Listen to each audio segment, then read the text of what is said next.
The stabbing pain in his chest was real. Chin-gu jolted upright from his bed, instinctively clutching his chest beneath his shirt, only to find nothing. No wound, no blood, no knife repeatedly stabbing into his heart.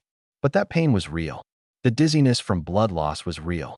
And the grin on Chow Lily's face as she brought the knife down, that was real too. He took a deep breath, staring at the dull, uninspired ceiling of his dorm room, and slowly lowered his hand. In his previous life, he died exactly a year after the apocalypse began.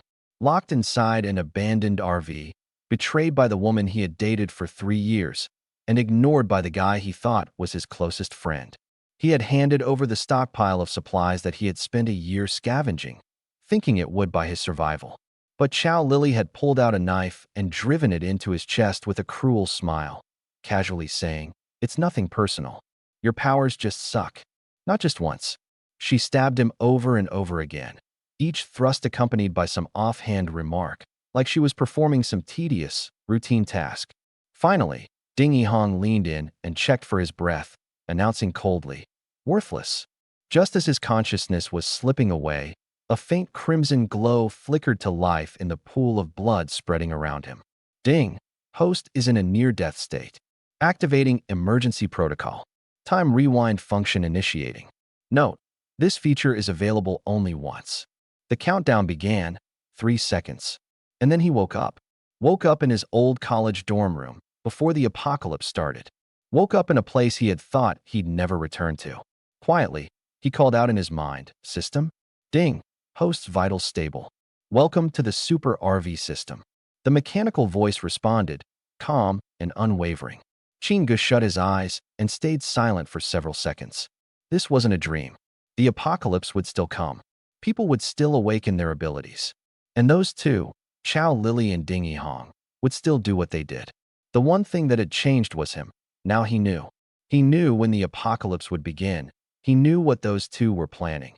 And he knew the real value of his previously underestimated space ability, an ability others called useless or worthless. Focusing his thoughts, Chin-gu activated his space power. The ability revealed itself, a boundless void, completely empty. All the resources from his previous life had been used up, but the space itself remained. The system remained. And most importantly, he remained. The noontime clock struck, its chime ringing clearly through the dormitory. It was February 22nd, 2222, at exactly 12 p.m. There were exactly 10 hours left until the apocalypse. What's the most useless ability during the apocalypse? A lot of people might say it's abilities like telepathy, prophecy, or other skills that sound cool but don't directly help in a fight. But Chin-gu had learned the hard way over the past year. The winner of that contest was spatial manipulation, hands down. In theory, his storage space was limitless. He could stash anything inside it.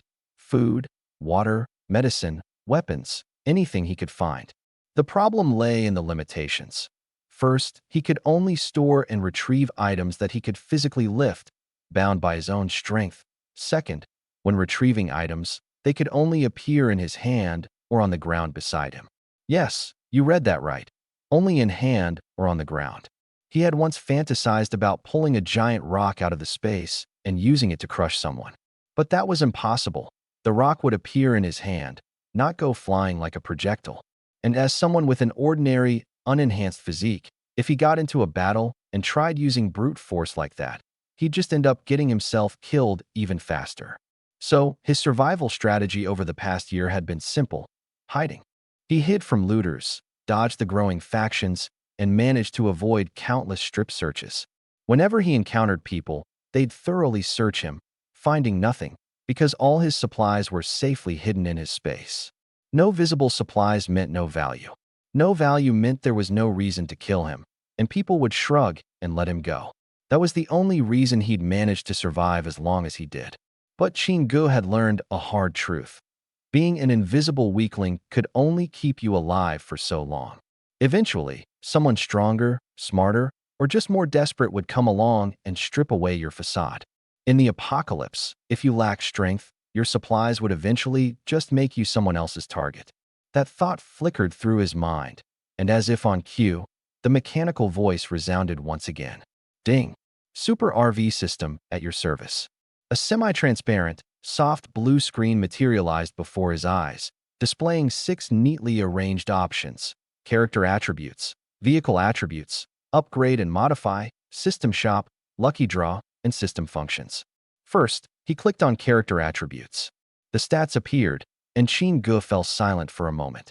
Strength 7, Endurance 10, Stamina 11, Agility 9, Intelligence 11, Mental Power 6, Overall Score 9. The average baseline for ordinary people ranged from 6 to 10. He was slightly above average, but not by much. His ability showed as spatial manipulation, beginner level, with his only skill being level 1 storage space. In short, he was still just a slightly above average human. And slightly above average wasn't going to cut it in the apocalypse. Closing out of the Character Attributes tab, he moved on to Vehicle Attributes, but the section appeared grayed out and empty. The system prompted him. Host has not yet bound a vehicle. To bind a vehicle, you must find an unclaimed, RV-type vehicle. Binding is limited to 1 attempt. Once bound, the vehicle cannot be changed. The higher the initial quality, the greater the potential for upgrades. One shot, no do-overs. The Upgrade and Modify section was also grayed out. No vehicle meant no upgrades, another dead end for now. Not wasting time, he opened the system shop. Here he was impressed. The inventory list was exhaustive. The Essentials section included everything from needles and thread to large-scale equipment.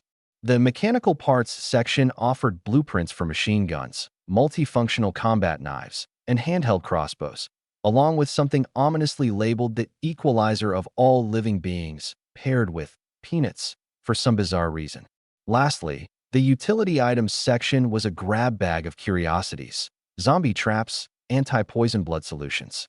The Human Happiness and Quality of Life Assurance Pack, also known as the Slave Master Collar, flashed briefly on Chin-gu's screen before he quickly closed it without pondering too much. But there was one glaring issue with the system's store. A fundamental problem. Everything required crystals to purchase. Yes, those crystals, the kind you dig out of a zombie's brain. The kind that could awaken supernatural abilities when consumed. In this post-apocalyptic world, they were the ultimate currency. People fought ferociously for them. Whole factions hoarded them to control resources and hold power. And how many did Chin-gu have right now? 0. Not a single one. He shut the store interface with a bitter smirk, turning his attention to an unopened option on the screen. Asterisk asterisk, lucky spin, that asterisk asterisk. The system had given him a key, but he still hadn't figured out where the lock was. No vehicle, no crystals, no way to initiate modifications. The store? Essentially useless at the moment. His current priority was clear: find an RV. But in this world, any RV he came across would come with 2 possibilities. It either had an owner, or its owner was still alive. Neither scenario promised an easy solution. At least the system had thrown him a bone in the form of 3 lucky spins. One from initial activation, another from awakening his spatial ability, and the third as compensation for using time reversal. That's 3 free chances. No crystals needed on his end. Chin-gu didn't hesitate for long. When the first wheel stopped spinning, a sleek black combat suit appeared in front of him. Futuristic design, lightweight armor, decent protection, with a durability value of 100. The description was clear, non-reparable. Once its durability ran out, it would vanish. But for now, in these early days of the apocalypse, zombies were still in their primitive form, lacking claws or fangs, relying only on brute bites. This suit would more than suffice. He stowed it away into his storage space with ease before moving on to the second spin. The second spin stopped, and Chin-gu froze for just a second. There it was. A desert eagle, a dazzling silver finish no less. The king of truth. Instinctively, he snatched it up, scanning through its description: an upgraded version, extended magazine, compatible with all peanuts, slang for bullets, with a 21-round capacity. The biggest drawback of the Desert Eagle was always its limited mag size, 7 shots before a reload. But this beast? 21 rounds loaded. Getting any firearm in this country was nearly impossible, let alone one like this. Chin-gu ran his hand over its cold, metallic surface, gave it a quick kiss, and tucked it into his storage space. A weapon like this? Half the apocalypse worries were already sorted. The third spin stopped on a vial of enhancement serum. Its description? Just one line. Significantly boosts overall physical stats. Single use. Chingu asked the system if he could use it immediately. The system replied, whenever you'd like. Without waiting, he jabbed the serum into his arm. The results exceeded his expectations. Every stat saw a massive +10 increase: strength, stamina, endurance, agility, intelligence, and mental fortitude. Across the board, all doubled the average human's upper limits. As an added bonus, the system awarded him 6 free attribute points as a first-time user reward. Chingu studied his stats for a moment. He didn't spread the points out. Instead, he dumped all 6 into agility. This wasn't a reckless decision. He had seen too many people rely purely on strength-based abilities or brute force physiques, only to get swarmed by zombies and dragged down to a gruesome death. Others, despite possessing immense power, failed to outrun faster enemies and were systematically overwhelmed by speedsters. In the apocalypse, there was one rule above all. If you can run, you can survive. With the 6 points added, Shinji's agility numbers now vaulted well beyond the boundaries of ordinary human comprehension. At this point, his overall physical capabilities were at least twice that of a normal person's. And let's not forget, there was still the black armor and the Truth King pistol snugly waiting in his spatial inventory. The apocalypse had just begun. Chingu was no longer a defenseless weakling waiting to be crushed underfoot. But he knew this was only the starting line. Zombies would mutate. Humans would awaken new abilities. The threats ahead would become increasingly deadly and complex. That so-called human happiness and quality of life assurance pack remained unopened, and he had only collected a single crystal thus far. Still, with armor, a gun, a serum upgrade, a storage space, and system options yet to be fully explored, he had more tools at his disposal than most at this stage. What he needed now was time. Time to figure out how to unlock the rest of the system's secrets before the apocalypse hit full throttle. 10 hours. That's all he had before this city descended into hell. Shinji's eyes lingered on the system interface, particularly on the 2 rows of stats, *** abilities. Beginner, upgrade 0 out of 10 ***, and skills. Tier 1, upgrade 0 out of 10. He asked the system what 0/10 meant. The response had him momentarily stunned. Use mutated crystals to upgrade. In his previous life, he'd been at the very bottom of society, a nobody scraping by.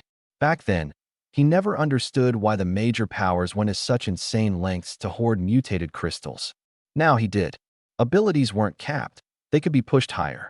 Much, much higher. This secret was something he didn't even have the right to glimpse at before his death.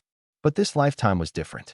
The system, the storage space, a foundation already twice as strong as an average human's, and, most importantly, his foreknowledge of the apocalypse's trajectory.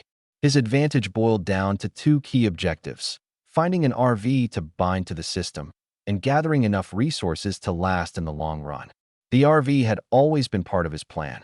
He remembered well that in his previous life, a faction leader rose to prominence by immediately claiming every large RV in Longjiang City after the outbreak.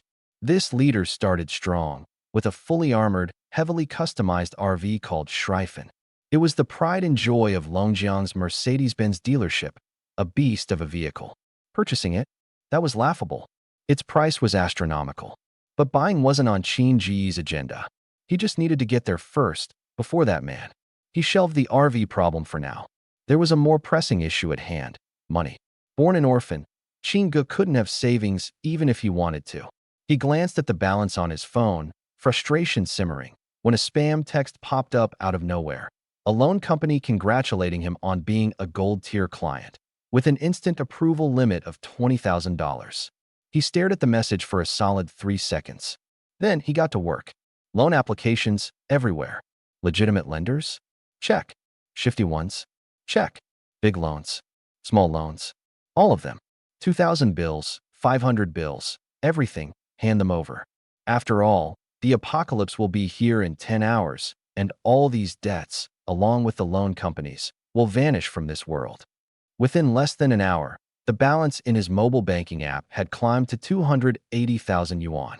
Dressed and ready, he headed straight for Longjiang City's largest agricultural wholesale market. Fresh fruits and vegetables typically last just a couple of days at best. But when placed in his storage space, it was a whole different story. Whatever state they were in when stored was exactly how they would emerge, forever unspoiled. This unique ability of his, the spatial power, was one of the reasons it was so valuable in the apocalypse. As he moved through the market, he ordered everything in sight: apples, watermelons, eggplants, cabbages, every vendor's stock. Payment was made swiftly, with delivery addresses left behind. After clearing out the produce section, he headed to the meat section. Pork was 21 yuan per kilogram, beef and lamb were 30, and chicken and duck were 15. Buying in bulk came with a discount. Spotting the largest butcher shop, Qin Ge made his move. 2 tons of pork, 1 ton of beef, 1 ton of lamb, and 1 ton of chicken and duck. Payment settled, delivery instructions given. After this spree, the 280,000 yuan dwindled down to just a little over 5,000. As he was about to leave, his gaze landed on the butcher's cleaver in the owner's hands. He hesitated for a moment before asking, "Is the cleaver for sale?" The owner was taken aback. "What would I use if I sold it to you?" he replied. Qin Ge smiled. "You've sold out nearly all your meat today. You can just buy another one tomorrow. Besides, consider it a little bonus since I've made such a large purchase." After a brief consideration, the owner agreed with a laugh and handed over the cleaver. The moment Qin Ge stored the cleaver in his space, he felt he had secured the most valuable asset of the afternoon. He thanked the owner and added a few parting words, encouraging him to close up early, stock up on food, and head home to rest. While speaking, Qin Ge infused the conversation with a subtle dose of mental energy, a gentle nudge. He wasn't entirely sure if this counted as influence, but it worked. The butcher, for reasons he couldn't quite explain, felt an urge to close up shop early that day.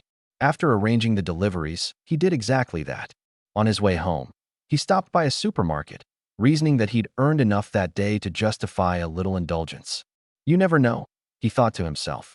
Somewhere deep within, an instinct whispered to him, "When that young man speaks, you listen." The cleaver stored safely away, Qin Ge reflected that many people mistakenly thought a watermelon knife was the best weapon for the apocalypse. Easy to find, light, and sharp. But in his experience, he had seen too many casualties caused by blades like those. A watermelon knife might snap or get stuck in bone in just 2 swings, leaving its wielder defenseless before an oncoming zombie. Kitchen knives were worse, forcing you to engage at dangerously close range. The true unsung hero? A cleaver, particularly the kind aged by decades of use in a butcher shop, with its wooden handle polished by countless hands. Heavy, reliable, efficient. Swing it, and it would land with force, breaking through bone without failure. In his current physical condition, Qin Ge estimated that with this cleaver in hand, he could cut his way through an entire street without needing to pause for breath. But at that moment, there was something more pressing than zombies. He was starving. Having come back from the dead 4 hours ago, Qin Ge hadn't eaten a single thing. During his year of hardship in the apocalypse, he had gotten used to alternating between starvation and indulgence, but that was out of necessity. Now, as the scent of fried dishes from a street-side diner wafted towards him, his legs refused to move another step. 5 dishes, 5 bowls of rice, and a bottle of soda. The first sip of soda left him wide-eyed, stunned for a moment. Soda was a luxury he hadn't tasted in the apocalypse. The carbonated chill traveled down his throat, and for the first time, it hit him. He was truly back. The restaurant owner, watching the mountain of food being delivered to a single table, hesitantly warned him, "That's way too much for just one person. Make sure not to waste it." Qin Ge said nothing, lowering his head to devour the food. Plate after plate was emptied. Standing off to the side, the owner watched with increasing disbelief, eventually sporting an expression that seemed to silently say, "Thank goodness he's not my son." When he finished eating, Qin Ge looked up and asked the owner a straightforward question. "For 5,000 yuan, how many dishes can you cook?" Caught off guard, the owner took a moment to calculate. His resources, ingredients, staff, and equipment all weighed. "About 300 dishes, he finally said. "I can get them done in 3 hours, packaged and delivered." Leaving both the money and his delivery address, Qin Ge exited the diner. By evening, trucks had begun pulling into a large open space where Qin Ge stood, accepting shipment after shipment. The delivery drivers, surveying the barren lot, felt puzzled. There wasn't even a warehouse here. Yet within moments of unloading, their cargo would inexplicably vanish. Still, they only shrugged, signed the paperwork, and went about their business. At around 9 p.m., the restaurant owner himself drove up to deliver the final 300 meals. As Chin-gu watched him leave, he felt the satisfaction of seeing his storage space now brimming, its stock having doubled in just one afternoon. With that task complete, he turned and began walking toward the nearest luxury car dealership. It would take about an hour on foot. Not in a hurry, Chin-gu opened up his system menu to address one final matter from the day, calculating the resources he'd consumed. But the system blocked him from accessing the answer to the question he cared about most. He'd asked, simply, was the zombie virus man-made? The system's response chilled him more than any affirmative answer could have. It didn't say, unknown. It didn't say, incorrect. Instead, its reply read, asterisk, this question exceeds your system permissions. Upgrade to access this information, asterisk. That response was far more telling than a direct yes. The system knew the answer. He just wasn't ready to hear it yet, which meant that this apocalyptic nightmare wasn't just some natural disaster. Rooted to the spot, Chin-gu felt the ground beneath him shift metaphorically. What kind of game were they playing? Who could possibly orchestrate a plot so despicable, sacrificing billions of lives as mere pawns? And for what end? That question would remain unanswered for now. But one thing was clear. To upgrade the system and uncover the truth, he would need 99 intermediate zombie crystals. Basic levels ranged from 1 to 3, intermediate was 4 to 6, and beyond that were advanced zombies, with terrifying ranks like bronze bone, silver bone, and gold bone. At the top of the hierarchy stood something called the apocalyptic zombie. In his past life, no matter how long he had survived, Chin-gu had never heard of such a classification system. He had assumed zombies were merely creatures that grew sharper claws and fangs over time, never expecting they seemed to follow some gradual progression, climbing rank by rank. And yet, he wasn't even qualified to unlock system upgrades. It was now 10:21 p.m. There was exactly 1 minute left before the apocalypse was set to begin.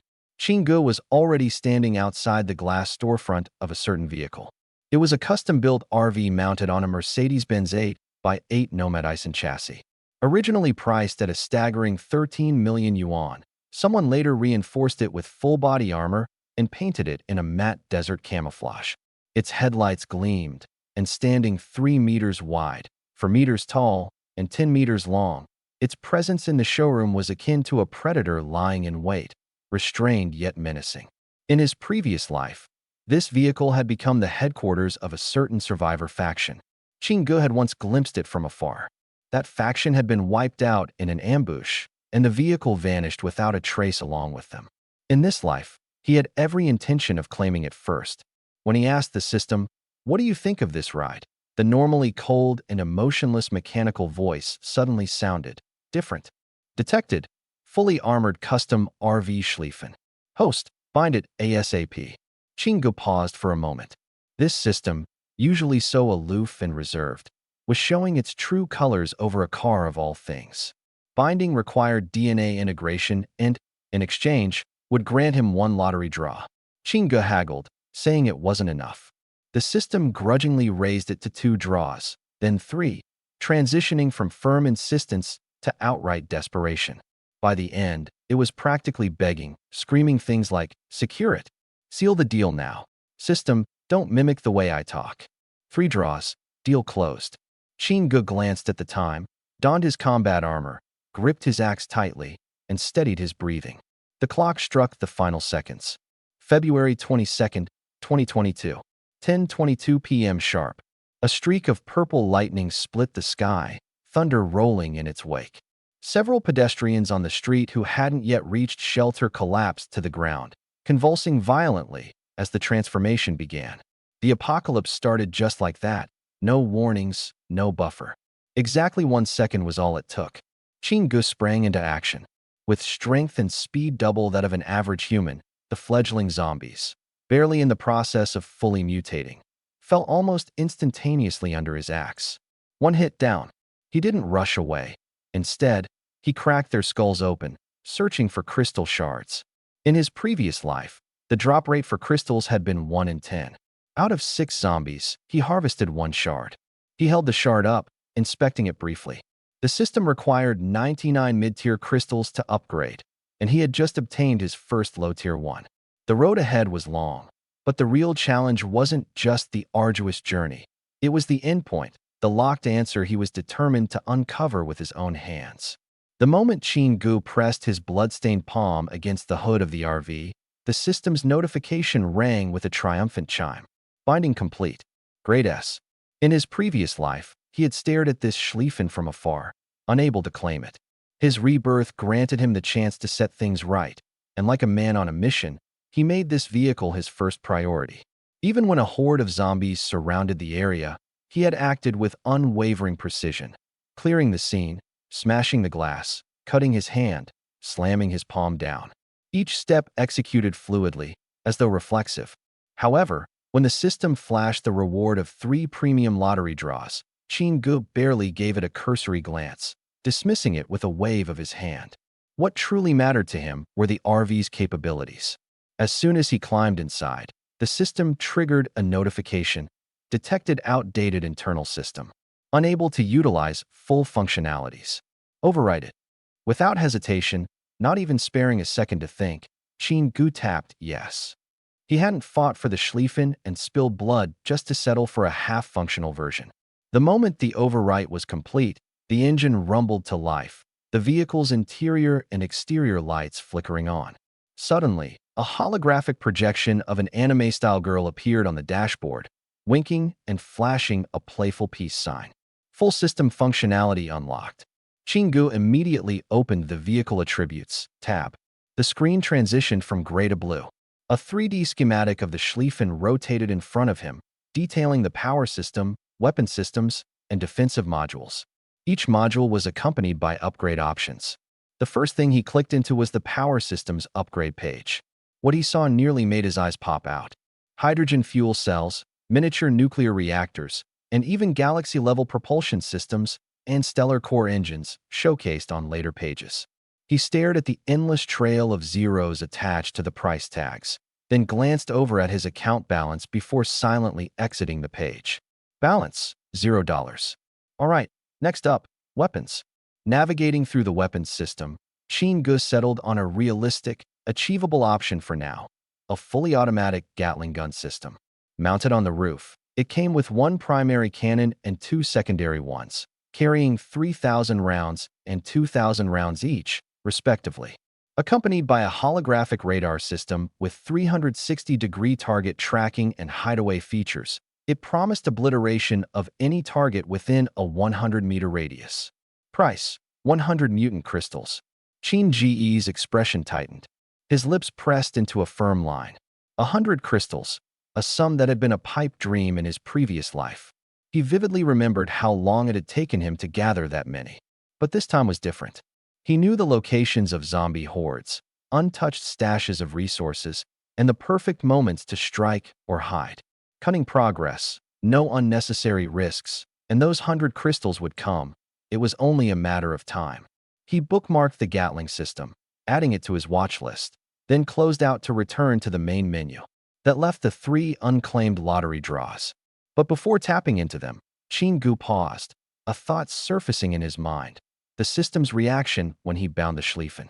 The earlier notification, something was off, while the wording stated, detected outdated internal system. Chin-gu couldn't shake the sense that there was something unspoken, a layer of excited urgency lurking beneath. System, he asked cautiously, why were you so excited when you saw the Schlieffen? Silence. After a moment of silence. It all began 5 million years ago on the great planet of Cybertron. Stop. Chin-gu didn't even bother raising his voice. Do you think I haven't seen Transformers? Be honest. Another second of silence passed. Actually, this system is an interdimensional mechanical life-form fusion, the voice admitted. The car's interior fell into an awkward quiet. The engine hummed faintly, and the holographic projection of an animated girl maintained her cheerful peace sign pose, though her expression had turned a little awkward. Leaning back against the premium leather seat, Chin-gu exhaled slowly, his gaze fixed on the central console. Well, all right. He had thought he was simply binding himself to an RV. Turns out, this thing had a mind of its own. This journey was going to be far more complicated than he initially imagined. In the next moment, as his thoughts cleared, an unexpected string of text flashed across his mind. Awakening Shadow-type ability, Invisibility. Upon activation, grants 10 seconds of absolute invisibility. Movement is unrestricted during this period. However, attacking will immediately cancel the effect. He stared at this line for 2 seconds before chuckling. In his previous life, he'd unlocked his first power after swallowing a mutated crystal, a simple storage space ability. It wasn't flashy or aggressive. It was merely a glorified bag. Many people had openly mocked him for drawing the short straw, implying his role was limited to being a pack mule. Chingu hadn't argued with them. He knew that, when used correctly, a storage ability could be more valuable than any offensive skill. This time, however, the experience of gaining an ability felt vastly different. His consciousness had plummeted into a void, weightless, disoriented, adrift in complete darkness. He could sense neither boundaries nor time. And then, the text appeared. 10 seconds of absolute invisibility. It was a survival card. In an apocalyptic world, most threats weren't meant to be confronted head-on. They were meant to be evaded. 10 seconds would be enough to reposition, escape, or yank oneself out of a death trap. Chingu fully grasped the value of such a power. In fact, several scenarios where it could prove useful immediately flashed through his mind. But he quickly redirected his thoughts. That would be for scavenging supplies discreetly. Rewinding the timeline a bit. Before swallowing the crystal, the system had clarified an important point. It not only required a host to bind to, but it also needed to merge with a high-grade physical vessel in order to sustain itself. The higher the vessel's quality, the more stable the fusion would be. And this RV, a Schlieffen, was currently the most advanced option available on this planet. No wonder it had looked so desperate earlier. At the time, Chingu couldn't help but make a sarcastic remark. The system had cheerfully responded with an "I love you" heart emoji, full of shameless enthusiasm. When Chingu asked the system's gender, it merely confirmed it was a gender-neutral mechanical life form. When he tried to probe its origins, the system replied with a familiar phrase, "Information access denied. Ask again after upgrading." A typical answer. Whenever you truly wanted to know something important, it was always no access. Deciding it wasn't worth the headache for now, Chingu resolved to take things one step at a time. His lottery draw yielded 3 items. The first was a Tyrant Summoning card, capable of summoning a 3rd-tier mutated zombie tyrant for 1 minute. The creature would attack all human targets indiscriminately. 1 minute might not seem like much, but in the chaos of battle, it could be enough to flip the tide. Use it foolishly, and it might harm your allies. Use it wisely, and it could punch through a blockade. A high-risk, high-reward card worth keeping handy. The second item was a high-tech vibration dagger, green grade, employing molecular vibration technology for slicing.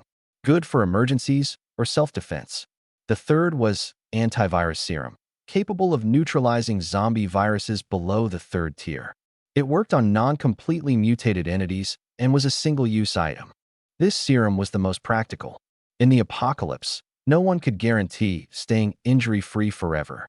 Getting infected wasn't always about preparation. It was also about luck. Having this serum in hand was equivalent to carrying an extra life. He stored all 3 items into his space, then retrieved the mutated crystal. The system had already confirmed it. Consuming the crystal would unlock a special genetic ability, entirely separate from his existing storage skill, a new awakening. Locking the RV's doors and windows, Chingu lay down and placed the crystal into his mouth. His consciousness plummeted. That shadow, that void, and then that singular line of text. Invisibility. When he returned to reality, Chingu knew he had brought back something much more valuable than in his previous life. A quick test proved it. 10 seconds of invisibility. The mirror showed absolutely nothing. Not him, not his gun, not even the axe he carried. The cost, however, became apparent. Reappearing, Chingu felt as if something inside him had been nearly drained by half. The system explained. Each activation of invisibility consumed 10 stamina points. At his current level, he could maintain it for a maximum of 20 seconds. 20 seconds wasn't much, but it was enough, especially considering his agility was already 3 times that of an average person. What he could accomplish in 20 seconds didn't even require speculation. An extra bonus came with the awakening. The system had awarded him a 5-point increase to all attributes. His stamina limit jumped directly to 26, allowing for an additional use of invisibility. Staring at himself in the mirror, Chin-gu finally realized the person he was now bore no resemblance to the ordinary college student from day 1 of the apocalypse. His phone had been buzzing nonstop with notifications. He opened the class group chat, observing a scene eerily identical to his memories.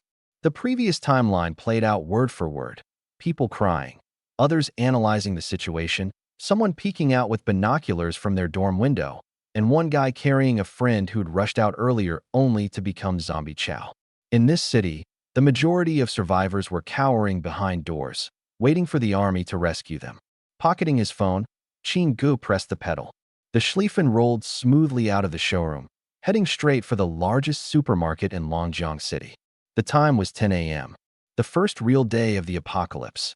Most survivors weren't brave enough to even step outside yet. This brief window of opportunity was the most valuable resource he had, worth more than any skill he'd acquired.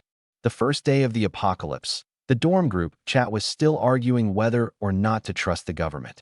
Chin-gu ignored them. Right now, he was driving his RV towards a Walmart superstore. It had been nearly an hour since those guys were still debating about strong youth equals a strong nation. In his past life, he had believed too. The longer he trusted, the longer he was stuck. By the time food had run out and his strength was depleted, the thought of breaking out was just a distant dream. Even standing felt impossible. This time, the first thing he did was grab his axe and leave without wasting even a second, locking the dorm door behind him. The group chat was still buzzing. He glanced at it. A guy named Wang Zilong was busy organizing some unified food-sharing pact for collective survival. Lu Mingyu was groveling to Brother Lei for 2 packs of instant noodles. Meanwhile, Zhang Yi was preaching blind faith in the government. Chin-gu turned off his phone screen. Among that group, the only one with a functioning brain was Lu Hailong, who had made a simple declaration, "We're on our own," before announcing his plan to break out. The rest? Just one pretentious hypocrite, one coward begging on all fours, and one lost in delusions. Let them be. Walmart was now in view. Originally, this place should have been sparsely populated with both people and zombies. The apocalypse had erupted after 10 p.m., and the store should have been long closed.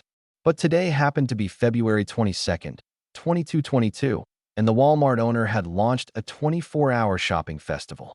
As a result, he and a group of late-night shoppers were all now trapped inside and had turned into zombies.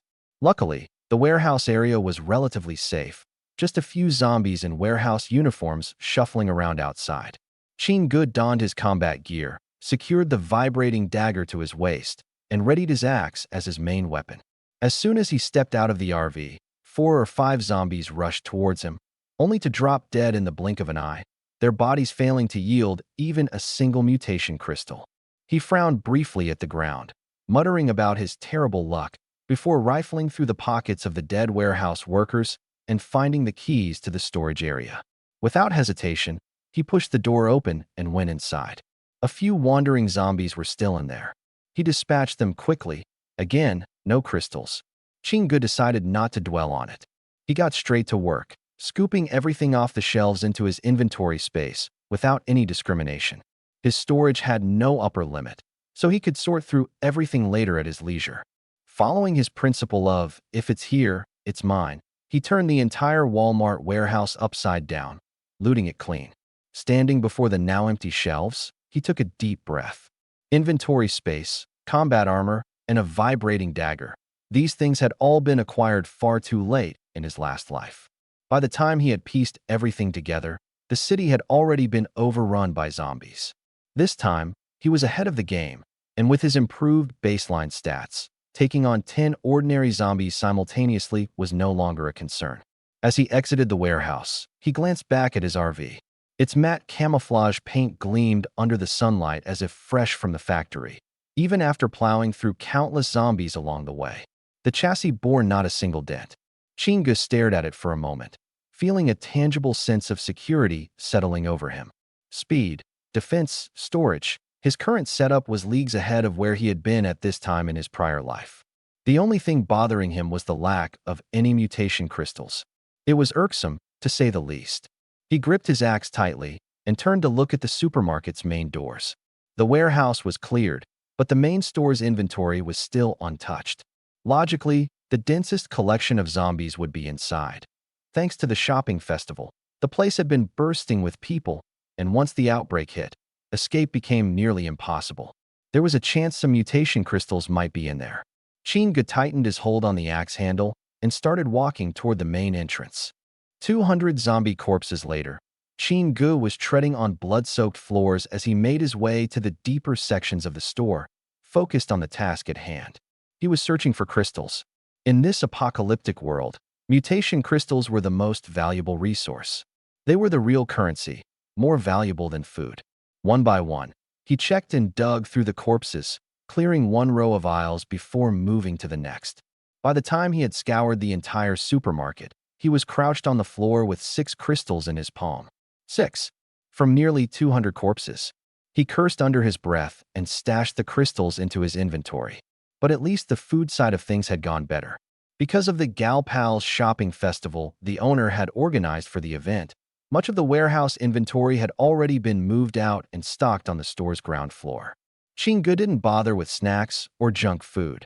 His focus was on long shelf-life necessities like ready-to-eat meals, canned meat, and instant noodles. These items were undervalued by most people in the early days of the apocalypse. In his previous life, it had taken less than a month for supplies to become the new currency. First, ordinary people used them to barter. Then, even former celebrities were trading their fame for a single can of food or a pack of self-heating meals. Those pre-apocalypse divas who refused to eat cilantro or drink milk. 2 packs of instant noodles would buy you their undivided attention for an hour. Chinga wasn't lamenting the state of humanity. He was making a calculation. The more he stockpiled now, the greater his leverage would be later. After clearing the shelves, Chinga even dismantled the shelves themselves and stored them away. This Walmart. It was all his now. As he was finishing up, a dull thunk echoed from the direction of the meat freezer. The sound of metal hitting the ground, not a noise zombies make. He froze, axe in hand, and cautiously approached. Peering through the small window in the freezer door, he spotted a group of people huddled on the floor. A stainless steel bowl lay on its side nearby. They didn't look up, trembling violently. It was hard to tell if they were cold or scared. Chinga glanced at them, then turned to leave. In times like these, nothing good ever came from getting involved.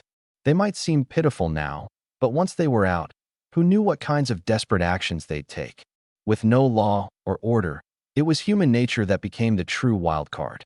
Just as he was about to walk away, a faint voice called out from the freezer. Chinga. He stopped in his tracks and turned around. A woman was now standing behind the freezer door. Her face was pale from the cold, her lips almost devoid of color, and a thin layer of frost clung to her brows. Yet none of that could hide her natural beauty. There was a certain purity about her that couldn't be erased, not even by the chilling atmosphere. Chinga frowned. She looked familiar, but he couldn't quite place her. You know me? You're from Longjiang University, right? The college junior spoke with her voice trembling, each word forced out slowly. I've seen you before. My name is Lin Juanxue, a student from Z University. From behind the freezer door, people began to rise shakily, their eyes filled with a desperate plea, the kind you'd only see when someone was on the verge of collapsing from the cold. Chinga, Lin Juanxue called out again. This time, her voice was barely audible.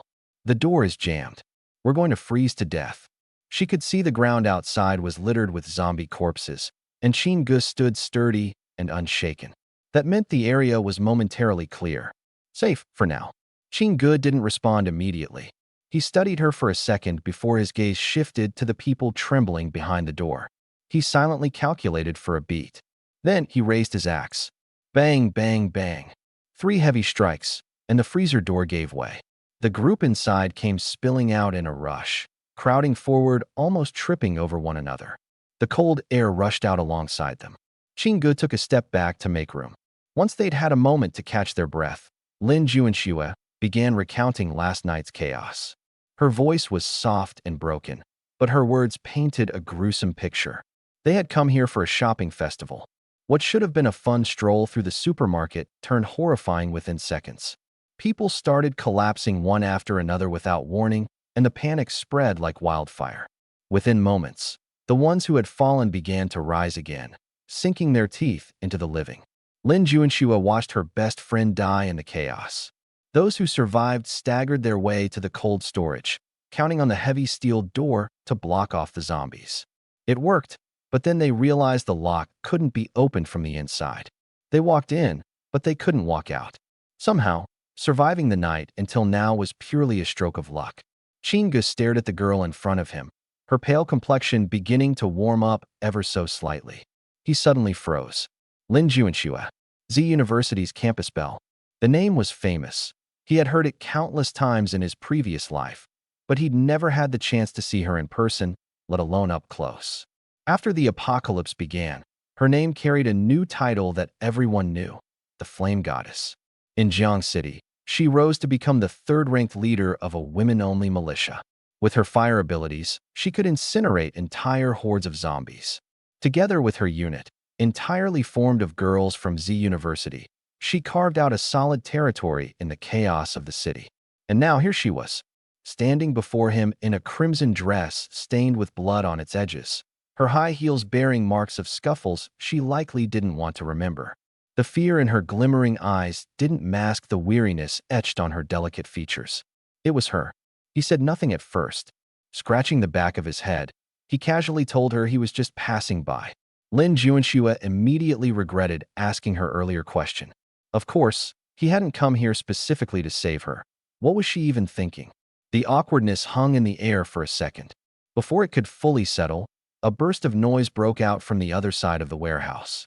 The loudest voice belonged to a bald, middle-aged man with a protruding belly. He claimed to be the manager of this supermarket, introducing himself with an air of importance. He jabbed his finger at the zombie corpses outside, ranting as he grew more animated.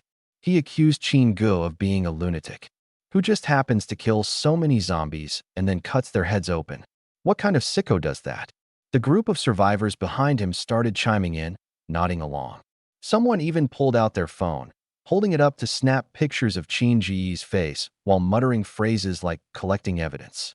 The city outside had already crumbled beyond recognition, and yet here they were clinging to their ideas of law and order like it still mattered. Qin Gu didn't even bother responding. He turned and started walking away. The bald manager grabbed his arm, fumbling with his phone, trying to call the police, or what he thought was still 911. On the very first day of the apocalypse, this fool was dead set on reporting the man who had just saved them from death. Qin Gu lowered his gaze to look at the hand gripping his sleeve. When his eyes lifted again, his expression hadn't changed, and the axe in his hand remained motionless. Yet something in his stare made the manager freeze. "Let go," Qin Gu said, his voice calm. "Or die." Two simple sentences. They weren't threats. They were statements. The manager's hand dropped away almost instantly, though his mouth still sputtered with hollow warnings about how you can't run forever. They'll find you. His feet, however, were already backing up. Qin Gu didn't give him another glance, striding towards the back exit of the warehouse. Lin Juanxua followed. As they walked, she scrolled through her phone.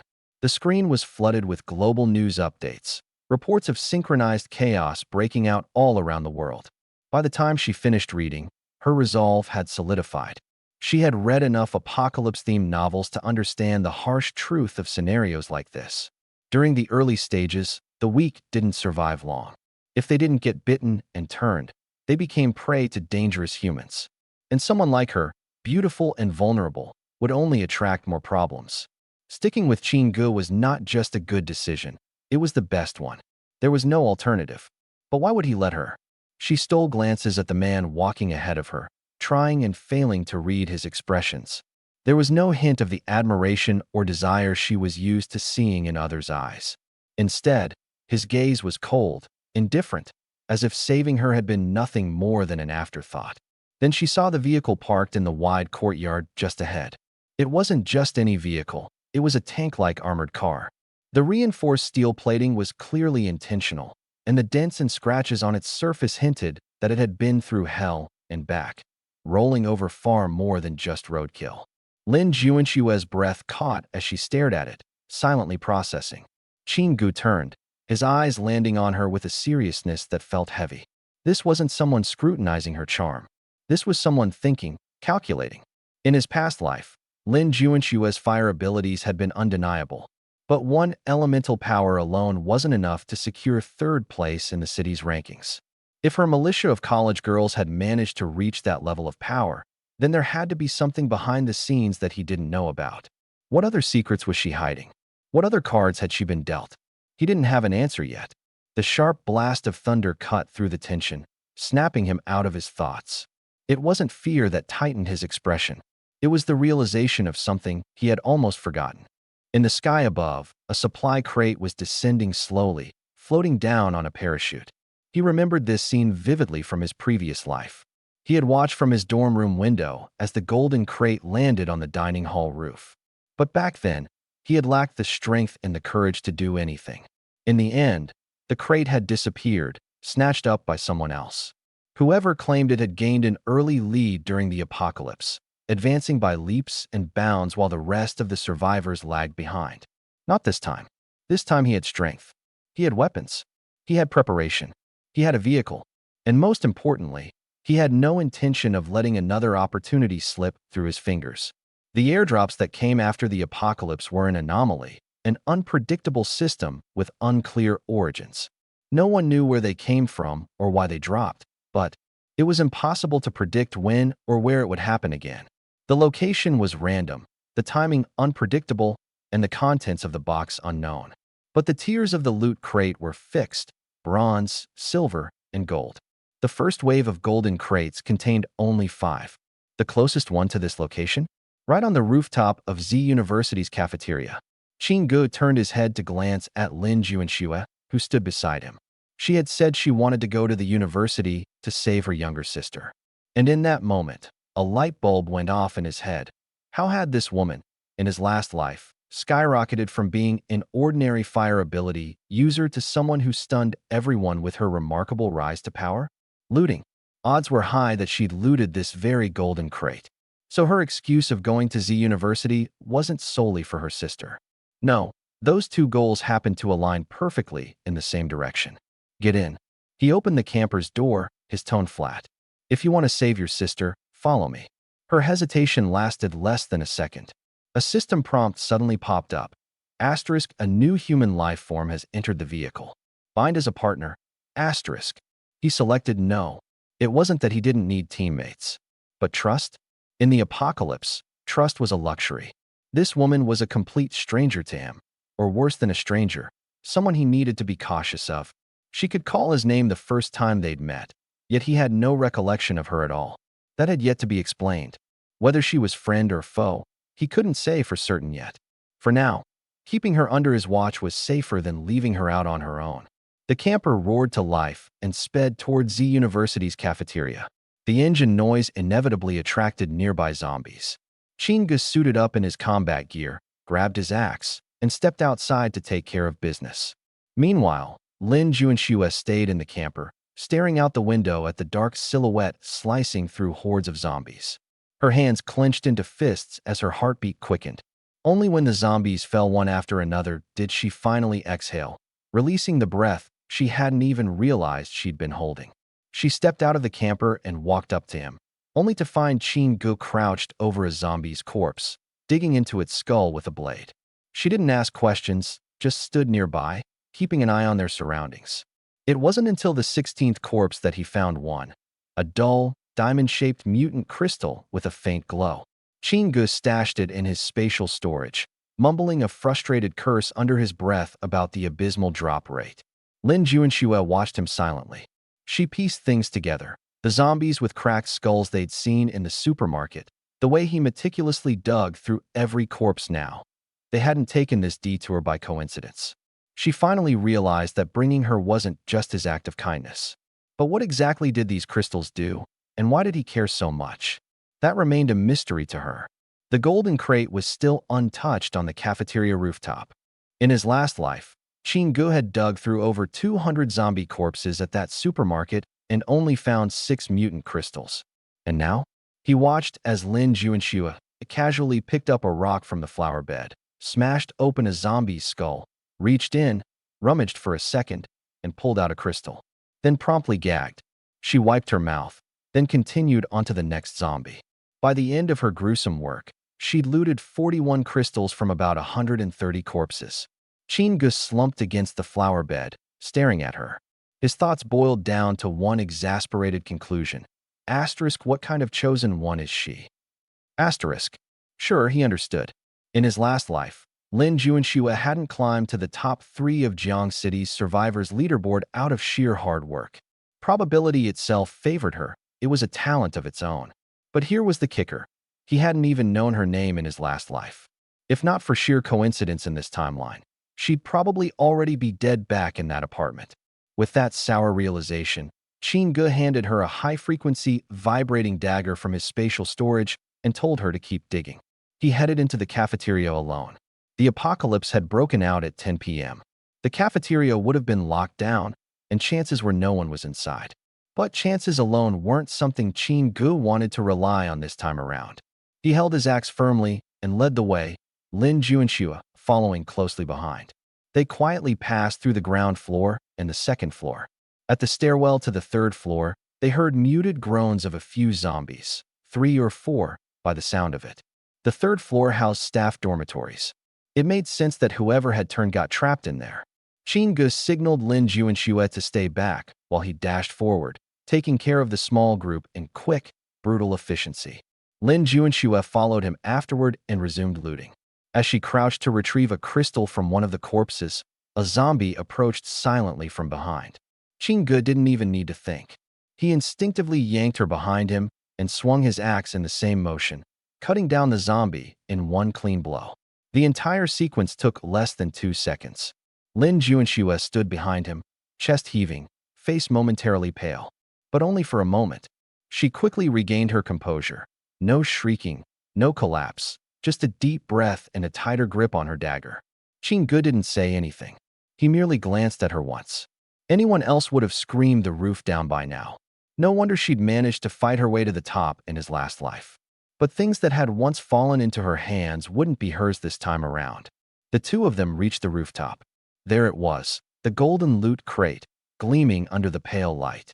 Its location matched Qin Ge's memories perfectly. Lin Juanxue knew her place, staying near the stairwell to keep watch.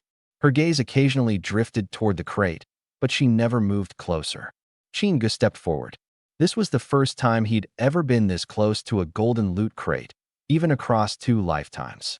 In his past life, these rare treasures had been bloodily contested by top survivor groups, far beyond the reach of a lone wanderer like him. Open, he muttered. The lid popped open. A set of items rested inside.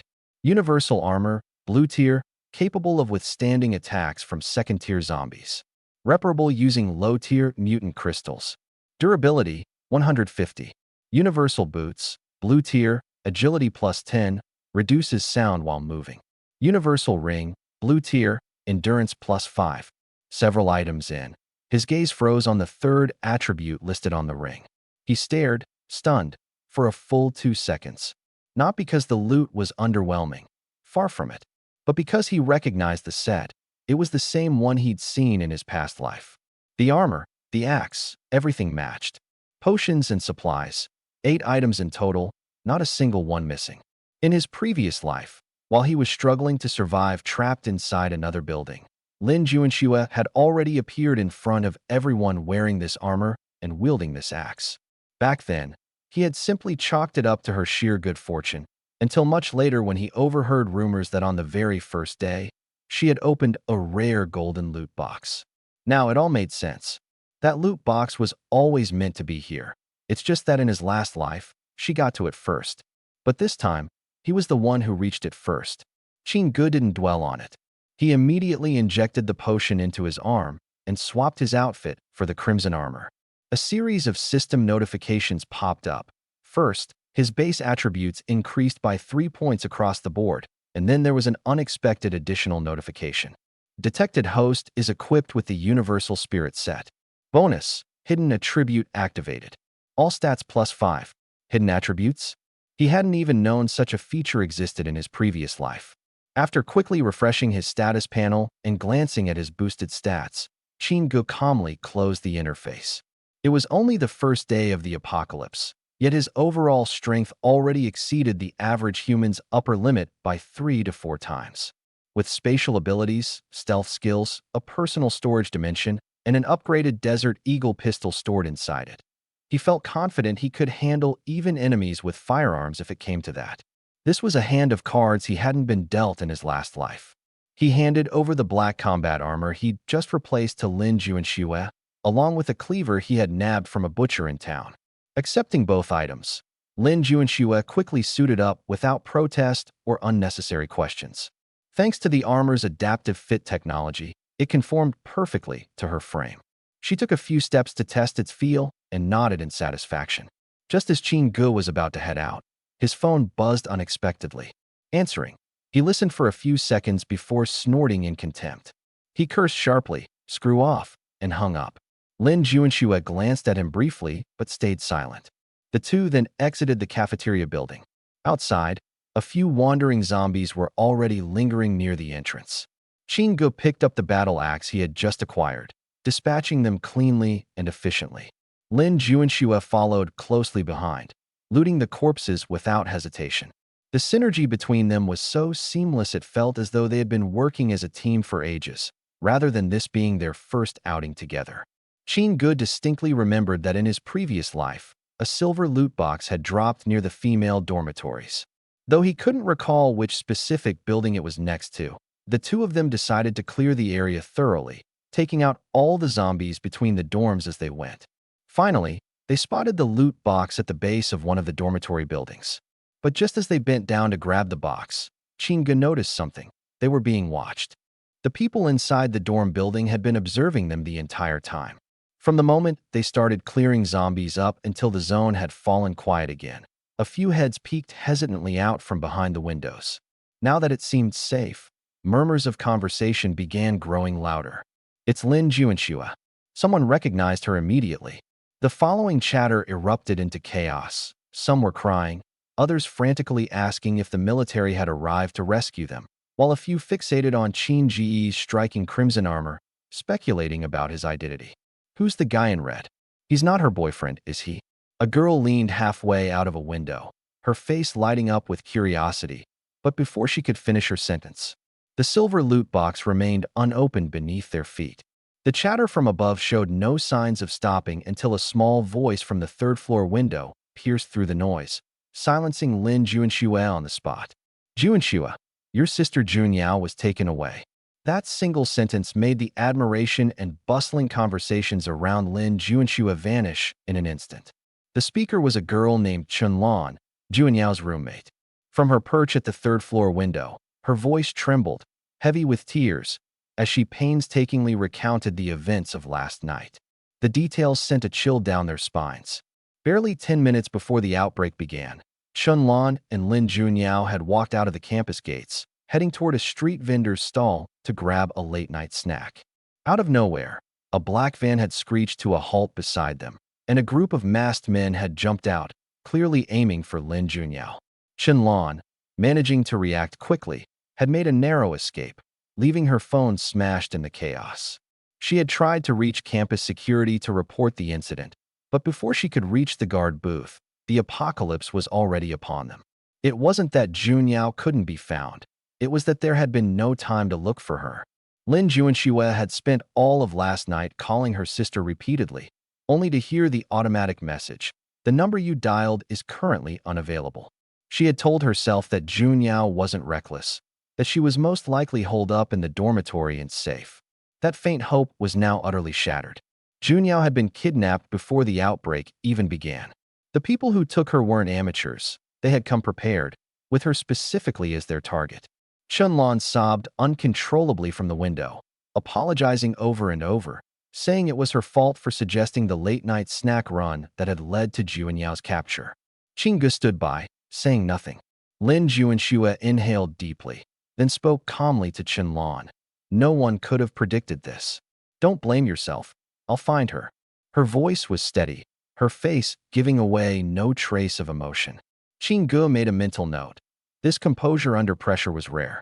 Someone capable of rallying a formidable team of female fighters in his last life, even in the face of tragedy, knew how to prioritize holding it together when everything was falling apart. But there were tasks at hand. The silver box was opened, and its contents turned out to be far better than expected. 10 primary mutation crystals, a high-powered flashlight capable of discharging electricity, a green-tier alloy dagger, 5 packs each of compressed rice balls and drinking water capsules, and a military-grade camouflage tent. Qin swept them all into his inventory, leaving nothing behind. Next came an entire day dedicated to clearing out the remaining zombies. They moved systematically across the campus map, eliminating every undead to harvest mutation crystals along the way. Any bronze-tier drop boxes they encountered were also looted without hesitation. When hunger struck, they popped rice ball capsules and ate them on the go, dispensing with breaks altogether. By the time the sun was setting, the campus had been almost completely cleared of zombies. Sitting by their makeshift trailer, Qin accepted the mutation crystals that Lin Juanxue handed over, 133 in total. He tallied it up in his head, keeping his expression neutral. The sheer efficiency of her efforts was almost unbelievable. "What's your plan next?" Qin asked casually, but to Lin Juanxue, the weight of the question was anything but light. Her parents had flown to the United States for vacation earlier this month and were now missing. Her younger sister had been kidnapped, her fate uncertain.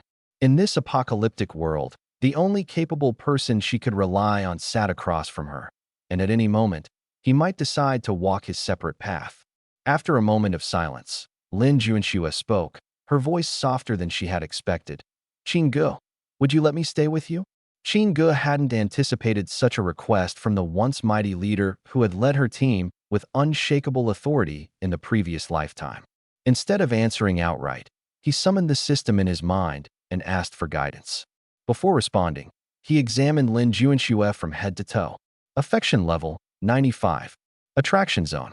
He turned the number over in his mind for a couple of seconds and decisively came to a conclusion. She must have taken a liking to the RV. Liking him was just collateral, a case of liking its owner too.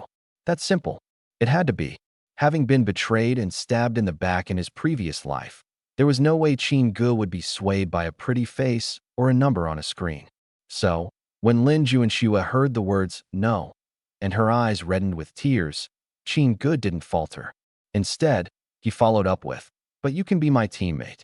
Being teammates and being taken in were two entirely different things. He pointed to 3 zombies slowly roaming not far away and said bluntly, "Take care of those 3. After you're done, get in the RV." Lin Juanxue's grip tightened on the axe as her face turned pale. She stammered that she couldn't do it. Qin didn't argue. He simply moved back to the driver's seat and started the engine. Panic flashed across her face, and with a loud yell, she charged toward the 3 zombies, axe raised. Watching through the window, the corner of Qin's mouth twitched slightly. What he didn't tell her was that these 3 zombies posed no real threat to her.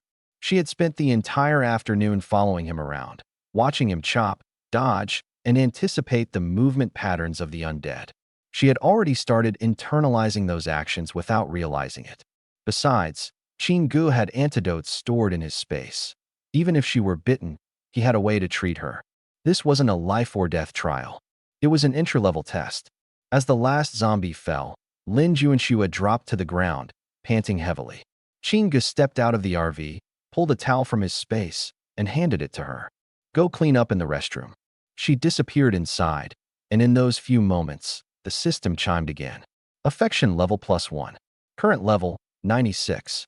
Reason, she killed 3 zombies. Qin froze for a second. A strong individual from his past life, with a personality that seemed to find some thrill even in killing, he mused. After arriving at this judgment, he made a decisive choice and selected bind. Once the system confirmed their binding, the interface refreshed and Lin Juanxue's stats appeared for the first time. Strength, 6, Agility, 9, Intelligence, 12. All still within the normal range for an average human. But her endurance stat stood at 21. The average human's endurance capped at 10. She hadn't gained her abilities yet, just a college student thrown into the apocalypse less than a day ago, and her endurance had already doubled, surpassing the normal limit. Chingu stared at that number in silence. In her last life, Lin Juanxue hadn't become a top-tier fighter merely by luck, nor solely due to that golden supply crate. She had something innate, a fire in her core. Her natural endurance had always been off the charts. Chingu had endured years of brutal struggle to reach an overall combat ability of 9 after his rebirth in this world. But here she was, starting at 11 by simply waking up. When her fire abilities awaken later, she'd be able to unleash 3 times as many skills as others using the same amount of energy. She was simply built for survival in this world. Chingu had seen countless people in his previous life struggle for survival through sheer effort alone, only to be crushed by those born with superior talents. Letting a gifted talent like her slip away would be sheer stupidity. He glanced at her permissions page. The system had outlined the hierarchy clearly. There were 4 levels. Basic permissions only enabled her to toggle gears. Mid-level permissions allowed use of weapons and defensive systems. Higher levels granted authority to make modifications. Currently, only the basic level was active since the RV's level capped the available permissions. Without hesitation, Chingu assigned Lin Juanxue a basic member role, locking her in the team for now. Just as he finished setting up her role, Lin Juanxue emerged from the RV, freshly cleaned. Her face had regained its radiance. Dressed in a black combat suit and framed by the golden light of the setting sun, a sharp sense of determination seemed to emanate from her. Chingu was about to speak when commotion stirred nearby. The zombies at the school had been mostly cleared. Bolder students began cautiously peeking out of their dorms and gravitating toward the 2 of them. Leading the group was a tall, burly man pushing 6'3" and weighing nearly 200 pounds. The moment Chingu saw him, he recognized who it was. Li Zihao, Z University's infamous bully. The guy had been after Lin Juanxue for 3 years, and 3 years of rejection hadn't deterred him. Now, standing in front of the RV, wild jealousy burned in Li Zihao's eyes at the sight of Lin Juanxue by Qin Ji's side. "Hand over the RV," Li Zihao demanded. Chingu raised an eyebrow. "And why would I?" That short retort seemed to ignite something. As Li Zihao charged forward, his massive fist swung toward Qin Ji's head, flanked by his rowdy lackeys. Chingu didn't bother evading far. A small sidestep sufficed, and the punch swiped past his ear.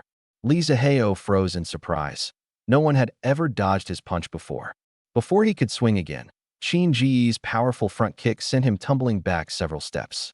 As Li Zihao tried to regain his footing, a sharp roundhouse kick slammed into his face, sending him sprawling as blood spewed from his mouth. The blood sprayed out, along with 2 teeth. And then, Chingu planted his foot squarely on Li Zihao's face, speaking slowly and deliberately. "All right, tell me. What?" Li Zihao held his breath for 2 seconds before wailing. "Because I'm shameless. Because I'm an idiot. Just please, don't step on me anymore." Seeing their leader's humiliation, a group of his lackeys rushed forward, thinking they could turn the tables with strength in numbers. It took less than 3 seconds for the ground to be littered with more groaning bodies, each in identical misery. Chingu withdrew his foot, barely even bothering to throw proper punches. He didn't waste a second glance on these so-called tough guys. They were less than worth his effort. But the real problem wasn't them. It was the growing crowd of onlookers gathering around them. That's when Wang Zilong made his move. Watching Chingu humiliate Li Zihao and his lackeys from the sidelines, Wang Zilong didn't immediately step forward. Instead, he observed carefully, analyzing Qin Ji's fighting capabilities and sizing up his strengths. Since brute force wouldn't work, he switched tactics, opting for manipulation instead. A play straight out of the classic handbook, guilt-tripping with calculated appeals to morality, buttering someone up before tearing them down, and using the greater good as a weapon. It was standard psychological trickery, and Wang Zilong wielded it like a master. Emerging from the crowd with several male students flanking him, he adjusted his gold-rimmed glasses, exuding the moral righteousness of someone about to deliver a sermon. The supply crate belongs to the school. It's the property of all students. Chingu, you have no right to hoard it all for yourself. He sounded noble, his words carefully wrapped in justice and high principles. Chingu listened to the speech, and then, To everyone's surprise, he began clapping, slow, deliberate applause. Bravo, class monitor. You're truly something else, to make stealing sound this righteous and dignified. Qin Ji's eyes locked onto Wang Zilong, his voice as calm as if he were talking about the weather. There's only one set of armor. Care to explain how you plan on distributing it? And why didn't I hear you proclaim that zombies belong to all students? Funny, you never seem to lift a finger when it comes to fighting them. But the second supplies come into play, suddenly you're all about collective ownership. As he spoke, Qin Ge was already striding up to Wang Zilong. Before anyone could react, his palms swung in a clean arc. Smack. I'll show you what school property means. Smack. I'll show you what belongs to the collective. The strikes, though restrained to merely a fraction of his strength, left Wang Zilong staggering, his face swelling rapidly into what could only be described as a pig's head. Qin Ge wasn't even trying to be brutal. His casual demeanor painted this as an almost mundane chore. Before long, he added a seemingly idle question. Why are flowers so red? Though his lips were swollen to the point of near incoherence, Wang Zilong insisted through gritted teeth. I'm just being reasonable. At that moment, Zhang Yi jumped out from the side, trying to assert his presence. You can't just hit people like that. But halfway through his sentence, he met Qin Ji's gaze. That was enough to make him quickly amend. Well, but Wang Zilong did try to steal your stuff first. A little discipline is justified. Qin Ge couldn't even spare the energy to roll his eyes at people like this. Turning his attention to the crowd of students surrounding him, he swept his gaze across them and stated plainly, if anyone else wants to try and grab my supplies, step forward now. The area fell into a deafening silence. You could hear a pin drop. No one moved. Satisfied, Qin Ge gave a slight nod, then turned, ready to leave. Just then, a soft voice rang out from the mass of students. Can I come with you? Qin Ge turned toward the source of the voice. It was a girl, timidly raising her hand, but her gaze wasn't directed at him. It was fixed on Lin Juanxue, who stood beside him. Before long, another girl raised her hand, and then another. A chain reaction followed. Juanxue, senior sister, take us with you. I'm so scared. Please, don't leave us behind. Senior sister, don't abandon us. Qin Ge didn't respond. Instead, he quietly turned his head to look at Lin Juanxue. This was her call to make. The parking lot filled with the chaotic chorus of sobs and pleading coming from over 200 people. Yet Lin Juanxue simply stood there, silent and unmoved. Qin Ge gave her a brief glance. It wasn't begging for help. It felt more like a handoff of authority. This is your mess to sort out. Lin Juanxue understood what he meant, and just as importantly, she understood what the situation demanded. In an apocalypse, resources weren't limited to food and weapons. Manpower was an asset too. But not all people were worth saving. Taking in burdens who refused to pull their own weight could doom the entire group. What she needed were people she could actually rely on. So she made a decision that caught everyone off guard. Without offering comfort or declarations, she directly issued her instructions. All the girls stepped forward. Out of the crowd of over 200 people, girls hesitantly moved forward. Lin Juanxue unsheathed a knife from her belt and crouched down near the closest zombie corpse. Without hesitation, she plunged the knife into its skull, twisting it until she dislodged a sharp, diamond-shaped crystal from its head. Whoever's willing to help me dig these out, stay. Otherwise, you're free to leave. For 2 brief seconds, the crowd was utterly silent. Then it erupted. That's disgusting. She could totally protect us without asking this. Turns out the campus beauty is actually a psycho. One voice stood out among the noise. Lin Juanxue pinpointed its source, a girl with sharp cheekbones, heavy makeup, and an accentuated, angular face. While Lin Juanxue couldn't immediately place where she'd seen her before, she instantly recognized the girl's type. Every dorm had one of these rabble-rousers, stirring trouble at the worst moments. Fine, let's leave. Who needs her anyway? She's just some man's pawn. The majority of the crowd followed suit, trailing away in her wake. Lin Juanxue watched them leave, her expression unchanging. This was what she'd wanted from the start. In a world like this, no one owed anyone survival. The sooner they came to terms with this truth, the better. When the onlookers had scattered, about 30 people remained. Lin Juanxue motioned toward the remaining zombie corpses. Do it exactly like I just showed you. Dig out the crystals from their skulls. If you don't have tools, find something. If you can't, use your hands. She offered no further explanation or reassurance. Some began improvising. A few picked up rocks, others broke off tree branches, and some even resorted to using their shoes. Most of them paired off for support, hesitantly cutting into corpses and eking out crystals while bolstering each other's courage. Lin Juanxue had noticed one person, however, a lone figure working entirely solo. The girl had no tools, no partner. She used her bare hands without flinching, tackling the disgusting task with a determination that set her apart. A few minutes later, she pulled out her first crystal and approached. Qinggu accepted the crystal. From his spatial storage, he retrieved a packet of wet wipes and handed it to her, a faint but curious glint in his eye. "What's your name? What's your name?" It wasn't even 6 o'clock yet, but Qinggu had already calculated the time perfectly. In his previous life, there had been a golden loot box on an abandoned road in the western suburbs. The location was so obscure that no one discovered it until the next day. This time, he knew about it a full day in advance. However, before setting off, there was one issue to address. His vehicle wasn't big enough. With 36 people, one RV wasn't going to cut it. Qinggu opened the system shop and found an add-on he had noted earlier, expandable trailer cabin.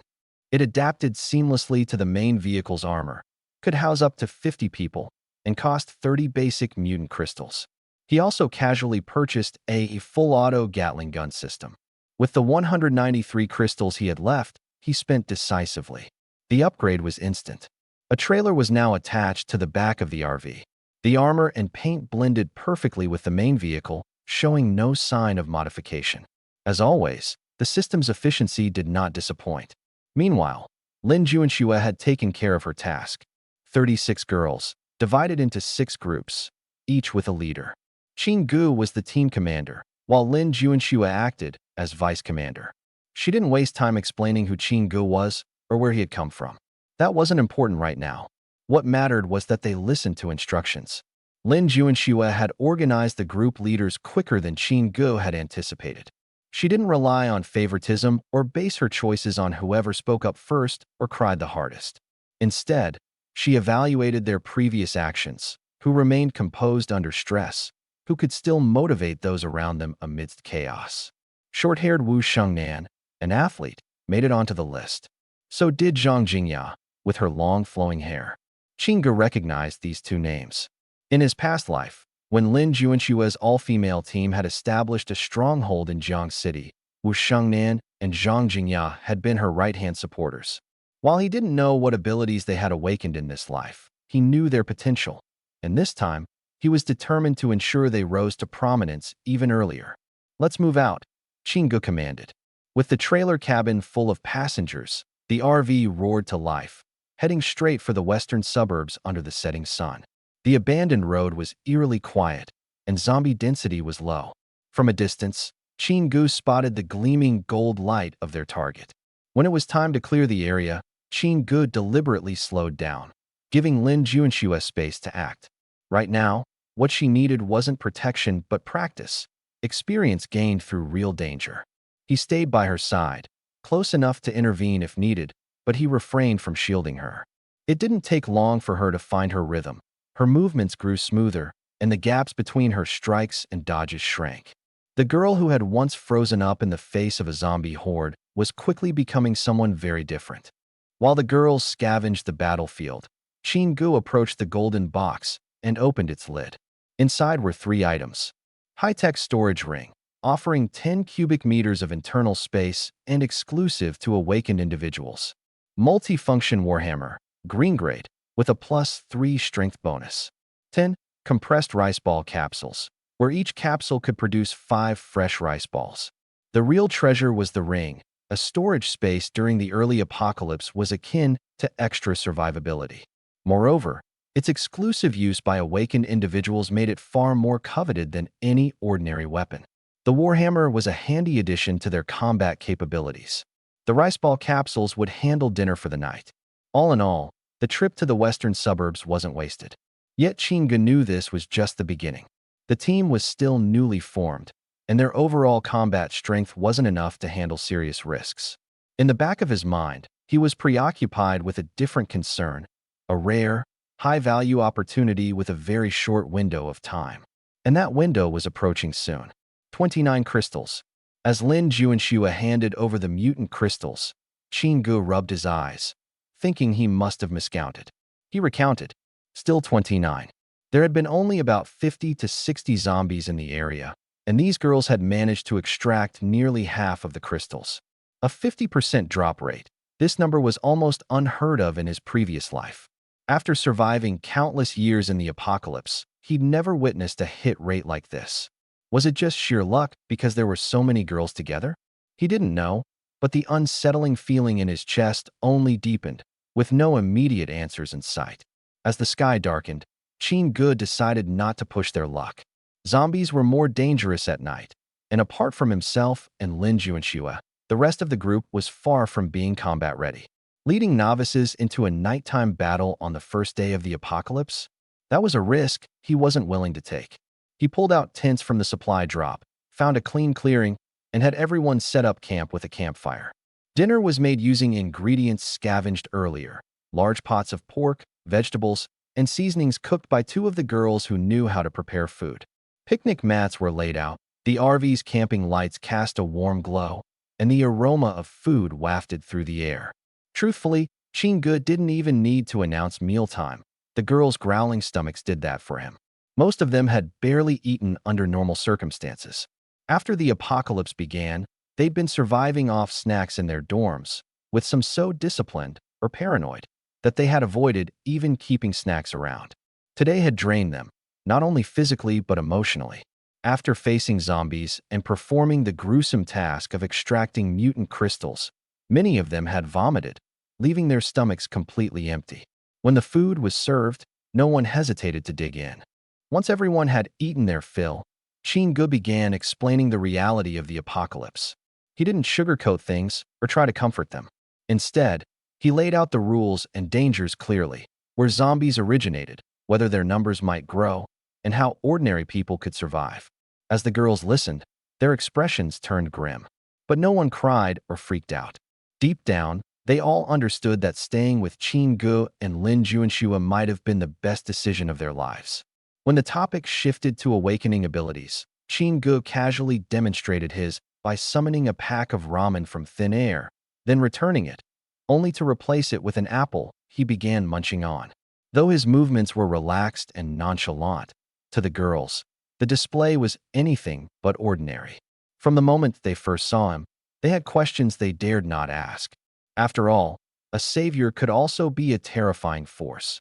Only fools or the reckless would pry into the details of someone clearly far more capable than themselves.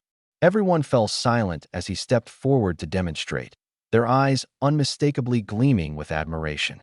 "My ability is spatial manipulation," Qin Gu said casually, biting into an apple. "You know, not much of an offensive power.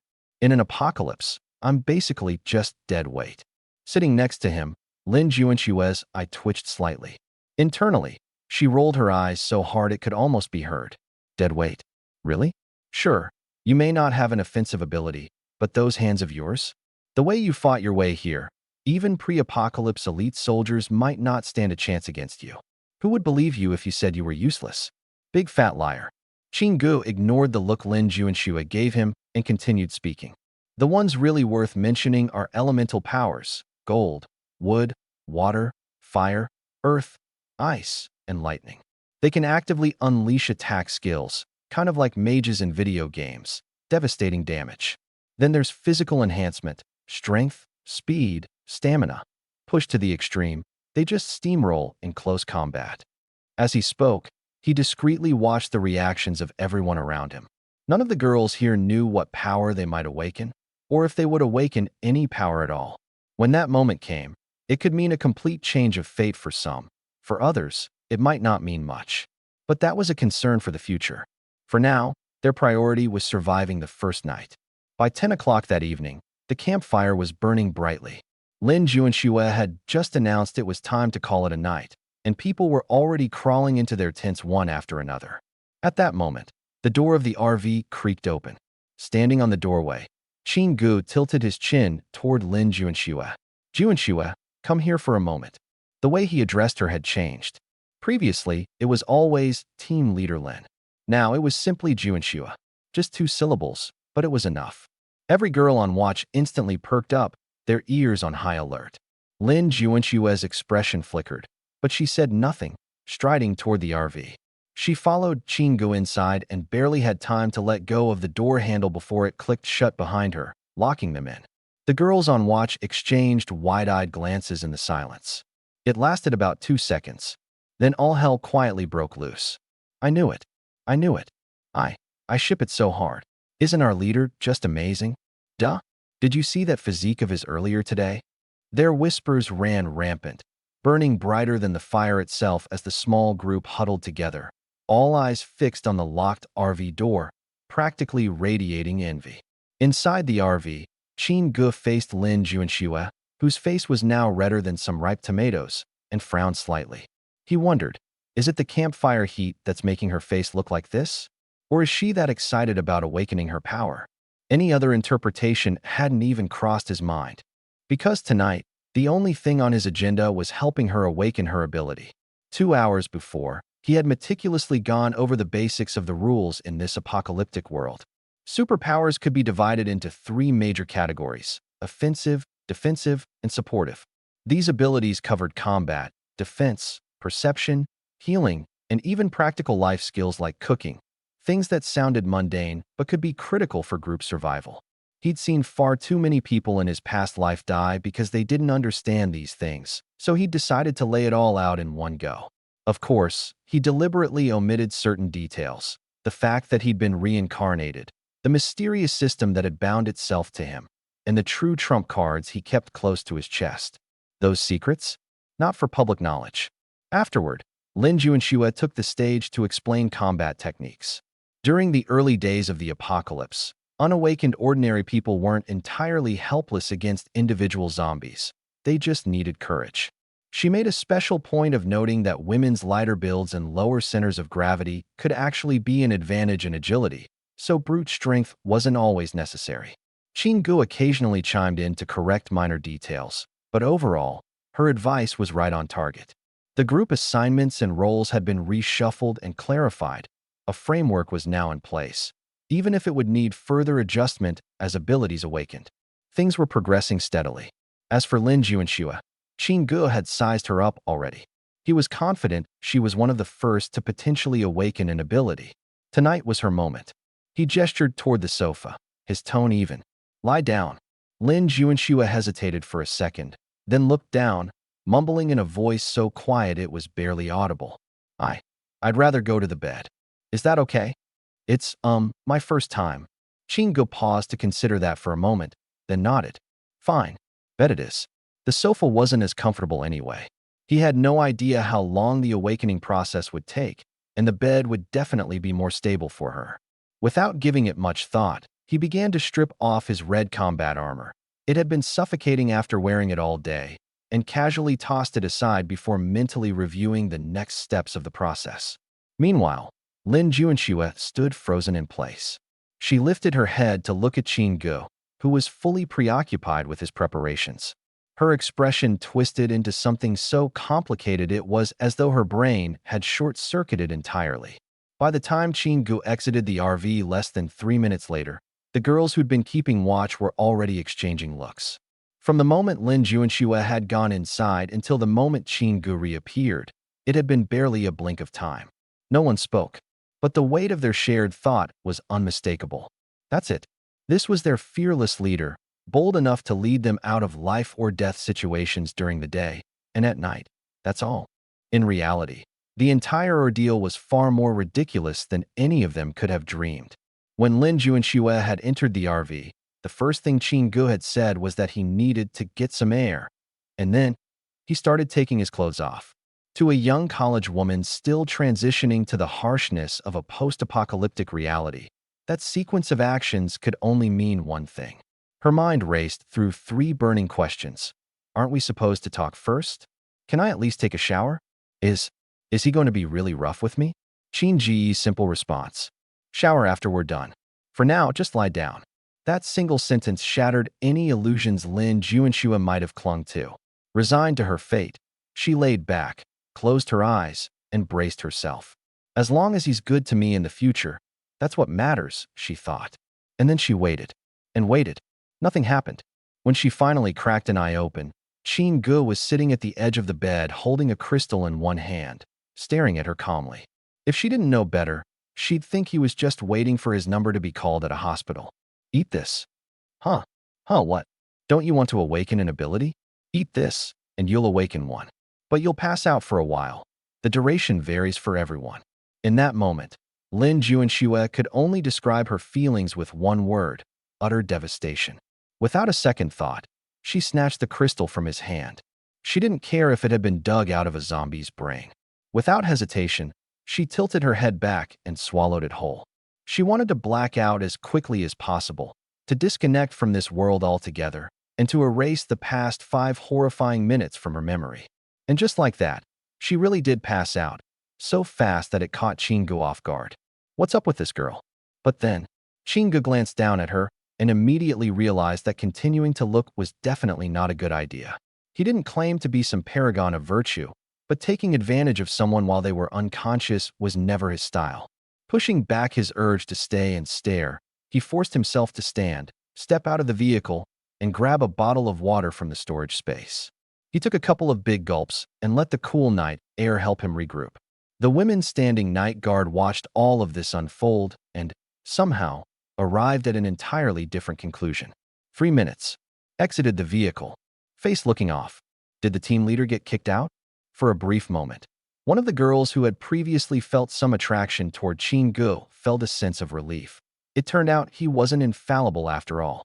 When Qin Gu walked past, he felt a few gazes lingering on him, carrying a peculiar hint of pity. He couldn't make sense of it, and simply chalked it up to everyone being exhausted from a full day and night of survival demands. "I'm fine," he muttered vaguely. But to the women, that vague reply only confirmed their suspicions.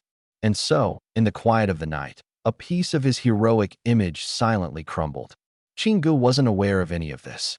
His pressing concern now was that Lin Juanxue was asleep in his bed. There was no telling when she'd wake up. Plus, the other tent was filled with women, so he couldn't go in there.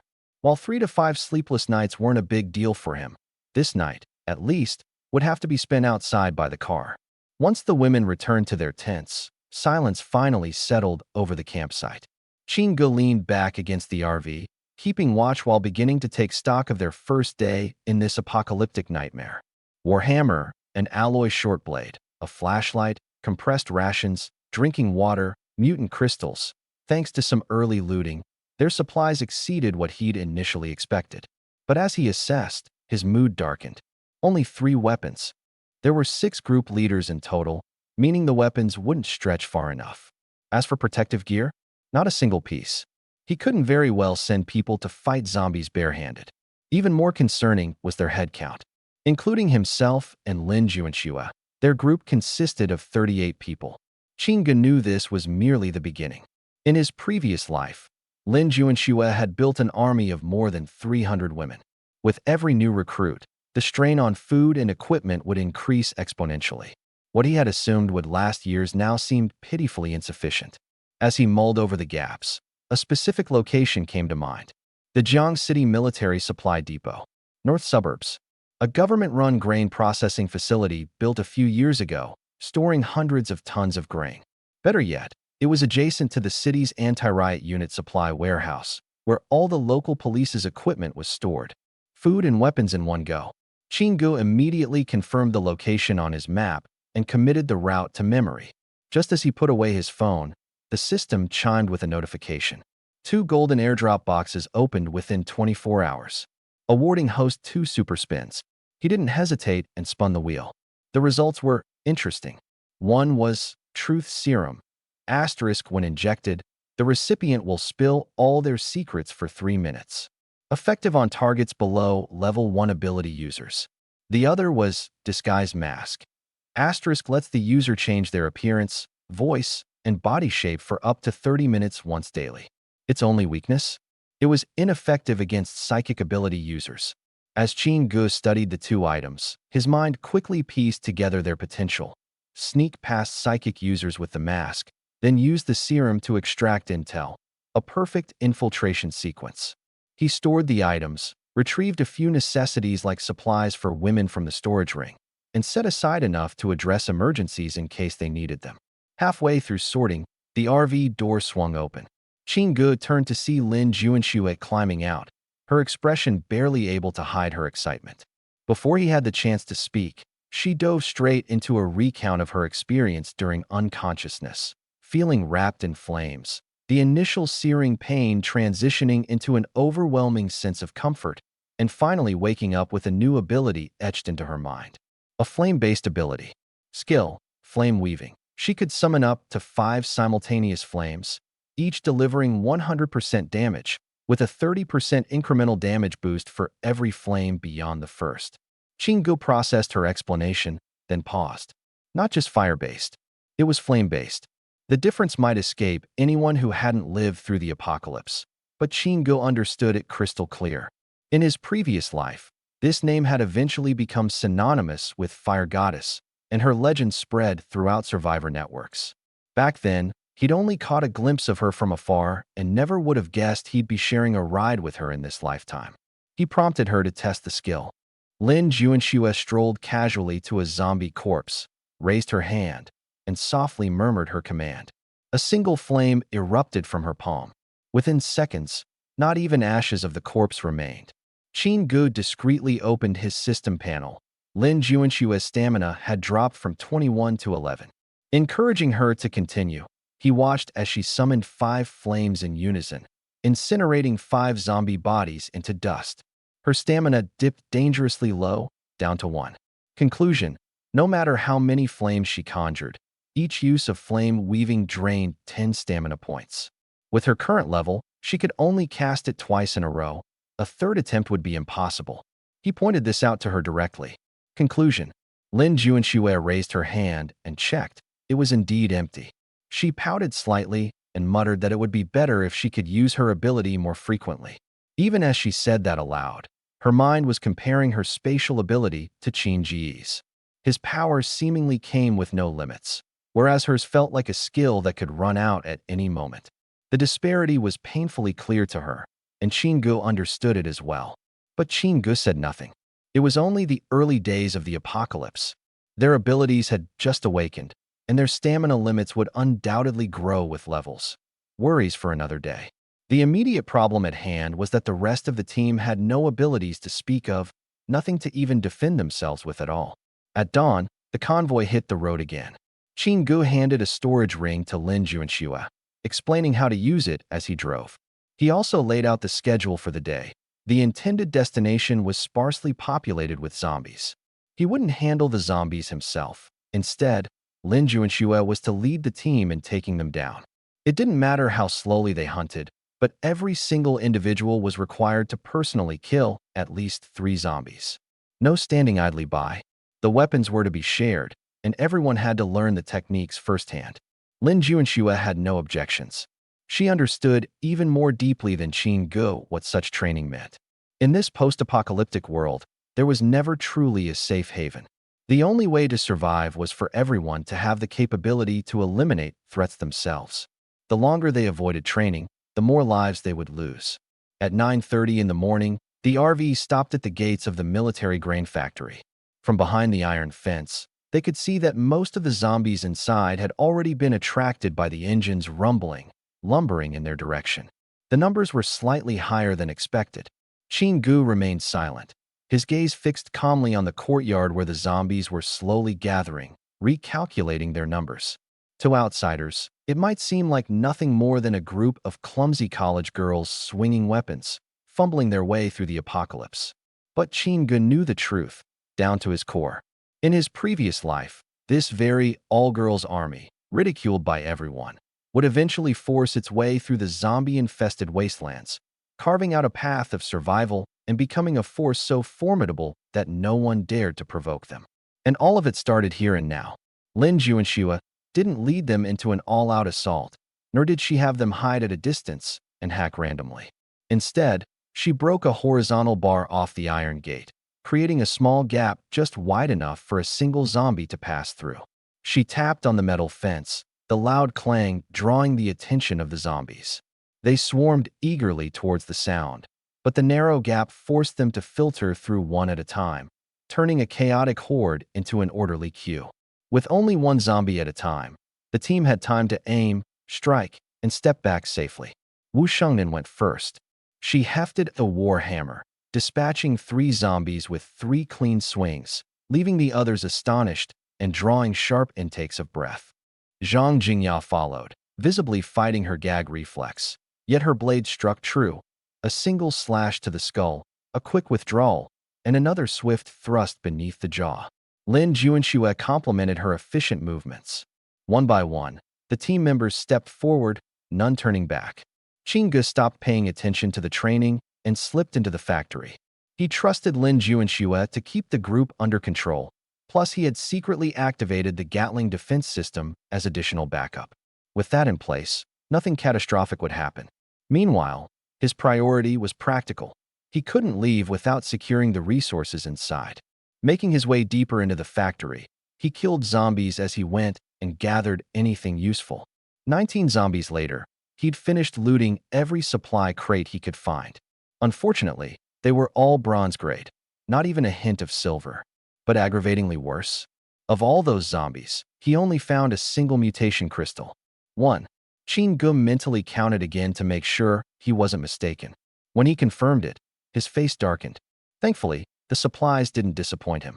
The warehouse held heaps of military rations and fully operational production lines. Qin Gu wasn't shy. He swept everything into his spatial storage, even the manufacturing equipment. At least venting his frustration this way felt satisfying. By the time he returned, the team had already finished clearing their area. On just the second day of the apocalypse, they had faced their first zombies up close and personal, and each of them had eliminated 2 to 3 without suffering any injuries.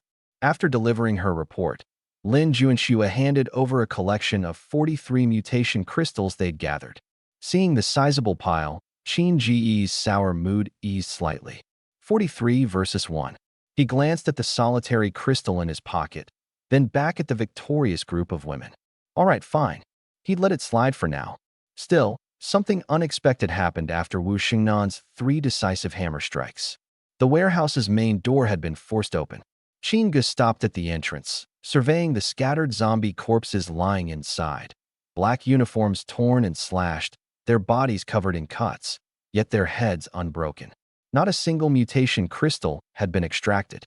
Whoever was here clearly didn't know how to harvest from zombies, meaning they likely weren't ability users. But that didn't give him any sense of relief. Quite the opposite. The fresh bloodstains indicated that the intruders were still likely inside. He and Lin Juanxue suited up in full battle armor, instructed the team to stay near the RV, and set the Gatling defense to alert mode before cautiously entering the warehouse. As they moved deeper, the corpses began to change. These weren't uniformed victims, but civilians in casual, flashy clothes with dyed hair. They were the kind of people who didn't appear to have ever planned on living honest lives.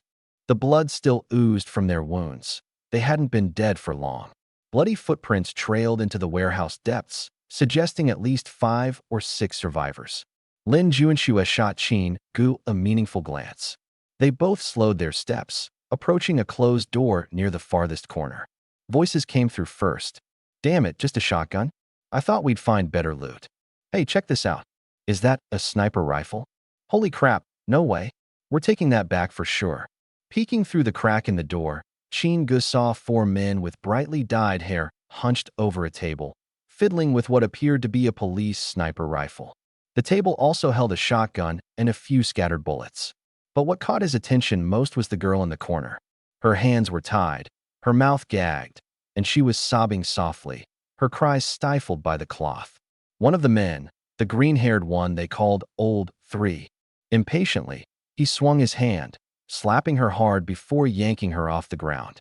The other 2 men chuckled as they stepped forward, grabbing her shoulders and pinning her to the edge of the table. The red-haired boss already had his hands on his belt, muttering something about waiting for Old 5 to return so the 5 brothers could join in. Before he could finish his sentence, Chingu had already moved his gaze away from the crack in the door. At that precise moment, a sharp voice came from behind. "Who are you people?" It was Old Five, returning from relieving himself outside, stumbling upon two strangers fully suited in combat armor. Chingu didn't even turn around. In one swift motion, the battle axe was already descending. Old Five didn't even get a chance to utter a second word before collapsing to the ground with a sickening thud, not even lucky or unlucky enough to turn into a zombie. Inside the room, the noise caught everyone's attention, and they froze, instantly shifting their focus as weapons were raised towards the doorway. "Hey, friends outside," the red-haired leader steadied his voice, gripping his shotgun tight. "Why don't you come in and talk? Otherwise, I start shooting." He motioned subtly with his eyes at Old Three, suggesting he sneak behind the door to ambush the newcomers. Chingu didn't wait. He kicked the warehouse door wide open. All four pairs of eyes inside initially settled on the imposing combat armor before faltering toward Lin Juanxue. The look they gave was one Chingu knew well, one he found both revolting and grimly familiar. The one closest to the door, Old Three, glanced at the lifeless body of Old Five sprawled on the ground, his voice rising in alarm. "Boss, Old Five's been chopped down by this little punk." The moment the redhead pulled the trigger, Chingu didn't even flinch. He just stood there in the entryway, the blood on his battle axe still fresh, his expression one of cold finality, as though he was staring at something whose fate had already been sealed. The shot didn't fire. He pulled the trigger again, still nothing. Redhead froze, confused, turning back to examine his shotgun, then looking at the lackeys around him. The room fell silent, save for the sound of tense breathing. Chingu stepped further inside. He didn't waste any time. One kick per person, sending all four men sprawling to the floor. Then, methodically, he stomped on their joints, a sharp cracking sound filling the air followed by delayed screams of pain. Through clenched teeth, the red-haired man spat out, "Why the hell won't it shoot? Try picking up a book in your next life." Chingu crouched slightly, looking down at him with disdain, so faint it almost seemed effortless. "You tried loading sniper bullets into a shotgun. If that had worked, that would have been real strange." Truth be told, Chingu had already noticed before he kicked the door open. Through the crack in the door, he'd seen the golden-tipped sniper rounds being jammed into the shotgun's chamber, one by one. At that moment, their threat had already lost all weight. That's why he hadn't acted earlier and instead stood calmly, letting their farce unravel on its own. However, their incompetence didn't mean the situation behind all this was simple. With their limited intelligence, there had to be someone pulling the strings for them to even reach this place. Interrogation came quickly and bluntly. A few hard slaps later, and the red-haired man spilled everything he knew. They were sent by someone called Brother Fei, a local small-time gang leader with a grim reputation.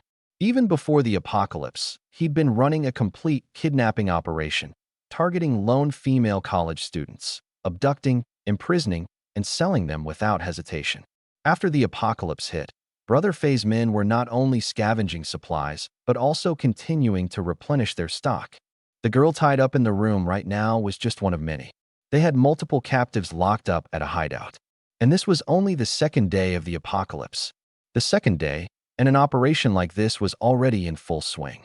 Standing behind Chingu this whole time, Lin Juanxue hadn't intervened, not because she didn't want to, but because she realized there were still questions that needed answering. However, as she listened, her clenched fists turned white from how tightly she gripped them. Chingu caught her gaze and gave her a look. Taking the cue, Lin Juanxue stepped forward to remove the filthy rag tied in the captive girl's mouth, gently helping her sit up. The girl wept bitterly. Every word she stammered through her sobs sharper and harder to bear than the one before. There was a dungeon at Brother Fei's hideout. The women were locked in small cages, forbidden to speak. Every few days, they'd toss in a few moldy steamed buns. If anyone dared make noise, they'd be beaten. Occasionally, one of the women would be taken out. When she was returned, she was unrecognizable from before. Hearing this, Lin Juanxue felt her heart sink further and further into darkness. Abduction, imprisonment, targeting female students. She turned to the red-haired man, her voice dangerously low. "Is there someone named Lin Junyao among the women you kidnapped?" The redhead shook his head vehemently, his whimpers layered with genuine confusion. I don't know. We never ask names. We just pick the beautiful, good-looking ones.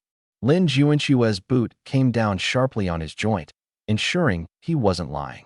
And indeed, the redhead genuinely didn't know. This was the worst kind of news. It wasn't as though they knew and refused to talk. It was that the women didn't even matter enough to have names in their eyes. They still hadn't gotten the exact location of the hideout, or how many men Brother Fei had, and whether Lin Junyao was even among them. It remained entirely uncertain. But one thing was now clear. This line had to be followed to the end. When the redhead finally muttered that pivotal sentence, Lin Junshue's expression changed. Her sister was alive, trapped in a dungeon inside an abandoned building in the eastern part of the city. She hadn't left since the apocalypse began. Originally, it would have taken a grueling interrogation to dig out any useful information. But the redhead, fearing for his life, laid it all out. Exact location, supply counts, the dungeon's specific floor. Every detail was clear. Fear of death can loosen even the tightest of tongues. Without hesitation, Qin Gu pried the torn ropes off the rescued girl and used them to bind the redhead instead, dragging him along as they prepared to leave. The girl, now free, dropped to her knees, bowing her head repeatedly with a force that could bruise bone. She introduced herself as Zhang Kursin, pledging to follow Qin Gu, to serve him for the rest of her life. Qin Gu paused briefly at the name. Zhang Kursin. His mind flickered through memories, back in a past life. Jiang City's rankings of the top 10 fighters included a woman nicknamed the Night Rose. She'd awakened shadow-based abilities, giving her the power to meld with darkness. Her twin daggers struck with breathtaking speed, the blades nearly invisible. By night, she was a force to be reckoned with, one that even the top fighters hesitated to face directly. The cramped, oppressive little room reeked of staleness, a suffocating mix of hopeless murmurs and muffled sobs filling the air. The light was so faint that it was impossible to tell day from night. The few gaunt figures huddled in the corners were like hollow shells of humanity, staring blankly into the void, their spirits thoroughly crushed. Lin Junshu clenched her teeth, her gaze fixed intensely on a specific corner. Xiaobing, she called out in a hoarse and trembling voice, cracking with urgency. Her eyes betrayed a desperation she couldn't hide. The sound caught the attention of a frail girl nestled in that very corner. She shivered noticeably and slowly raised her head. Her face was smudged with dirt, but her eyes, once familiar to Lin Junshu, now carried a strange and haunting emptiness, as if the world had torn her soul apart. In a flash, Lin Junshu rushed forward, pulling the girl into a tight embrace. Her voice softened to a breaking point, trembling with sobs that she barely managed to hold back. It's me, your sister. I'm here to take you home.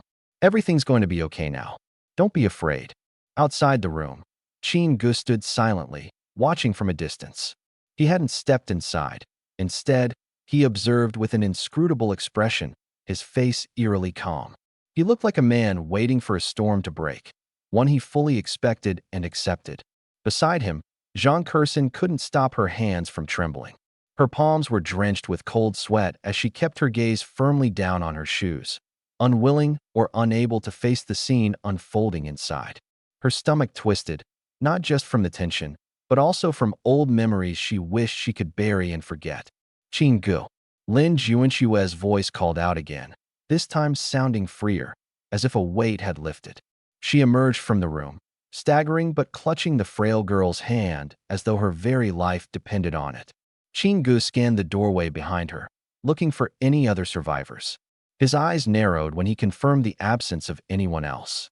He sighed heavily, a low sound filled more with resignation than surprise. No one else? He asked quietly.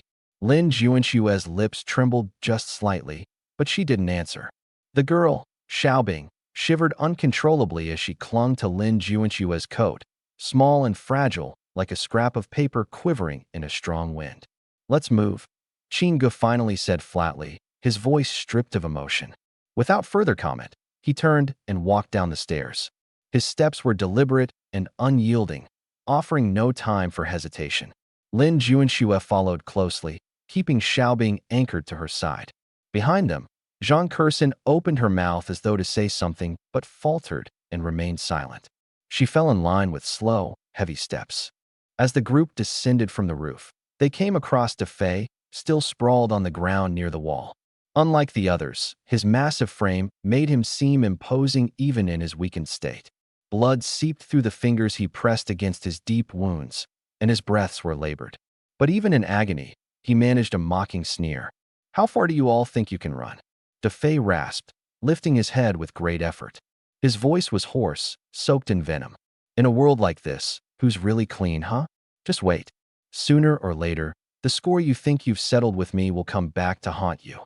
Chingu didn't break stride. He glanced at Defei with the same ruthless detachment and replied simply, "You won't live long enough to worry about that." True to Chinji's words, Defei never got the chance to repeat his threats. Two infected creatures, unsteady and ravenous, had already staggered their way back into view from the staircase. Defei, using the last of his strength, fumbled for a discarded fruit knife nearby, but was too slow. His screams and the wet sounds of tearing flesh soon swallowed the entire floor in chaos. Outside the RV, Lin Juanxue helped Xiaobing into the vehicle while the rest of the group quickly worked to secure the perimeter. Zhang Kursin stood near the vehicle's door, finally exhaling deep, heavy breaths, as though she had just been released from the crushing weight on her chest. "So, where are we going next?" she asked cautiously. Her uncertainty mirrored in her tone. Chingu studied the map on his wrist-mounted navigator, casting a quick glance over the worn and exhausted figures reflected in the RV's rearview mirror. "The warehouse in the city center," he said decisively. "We'll stock up on supplies first. Then, we find somewhere secure to lay low for a while." Shouting and retreating, they'd never dare get this close. Inside the house, the girl had been living in suffocating darkness for what seemed like an eternity. Lin Junyao only remembered being the last one shoved into this hell and seeing other girls taken away intermittently. Each abduction left behind fewer people, and finally, she was the only one left, next in line to be taken. When she heard her sister's voice outside the window, it felt like something dreamlike, unreal. Lin Juanxue, axe in hand, struck at the door lock several times until it broke open. The two sisters embraced without a word, their tears speaking louder than anything they could have said. Nearby, Chingu glanced at the dozens of cardboard boxes piled on the rooftop. With one gesture, he stowed all the supplies into his storage space. The maneuver was swift, clean, and seemed almost magical. Defei stared in disbelief, still trying to process what had just happened. Before he could say anything, he saw Chingu pull out a dagger from the space. Its blade was stained with dark, crusty residue, zombie blood. Chingu handed the blade to Zhang Kursin. With an impassive expression, Zhang Kursin took the dagger and turned to the scrawny group in front of her, plunging it directly into their bodies. No unnecessary words, no judgment, no warnings. Chingu and his team left the rooftop, locking the only exit behind them as they descended. Defei, dragging his injured leg, threw himself against the locked door, screaming and pounding with all his might until his voice was hoarse. But the door never reopened. The sounds on the rooftop changed gradually. Cries turned to wails, wails to shrieks, and finally, silence. Inside the RV, Lin Junyao had cleaned herself up and was sitting with food in her hands, listening intently as Lin Juanxue recounted everything that had happened in recent days. The apocalypse, zombies, powers, a team leader. She chewed on her food absent-mindedly, her face plastered with a mix of unreadable emotions, her eyes distant as if she were piecing together the unthinkable. While leaving the building earlier, she'd noticed the grotesque, distorted shapes littering the ground outside. They seemed abstract in form, chilling in presence, and undeniably not right. Now it all clicked. Her gaze drifted to the window, where she could see Chingu directing his team as they harvested mutant crystals from the creature's remains. He worked methodically and calmly, as if this apocalyptic routine was the most mundane thing in the world. So, Lin Junyao finally broke the silence. "Is he the Chingu you've had a crush on for years?" Lin Juanxue's cheeks turned crimson instantly. "Tell me, sis, the team leader's gotta be my brother-in-law, right?" Lin Juanyao's teasing words nearly made her sister want to vanish on the spot. Just hours ago, having escaped a living nightmare, Lin Junyao had burst out of the RV upon seeing Chun Lan alive, overcome by emotion. She clung to Chun Lan, sobbing uncontrollably, but then, shifting the tone, she blurted out while holding Chun Lan's hand, "I owe it all to my brother-in-law for saving me."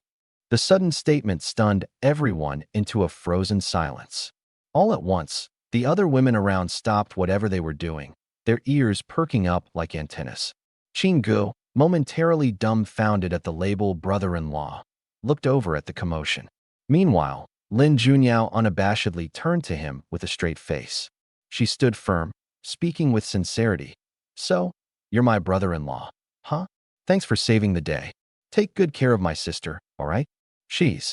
What she meant to say would remain a mystery, as Lin Junshu dashed forward, covering her mouth and dragging her back into the RV with an embarrassed laugh that couldn't hide her blush. The door slammed shut behind them.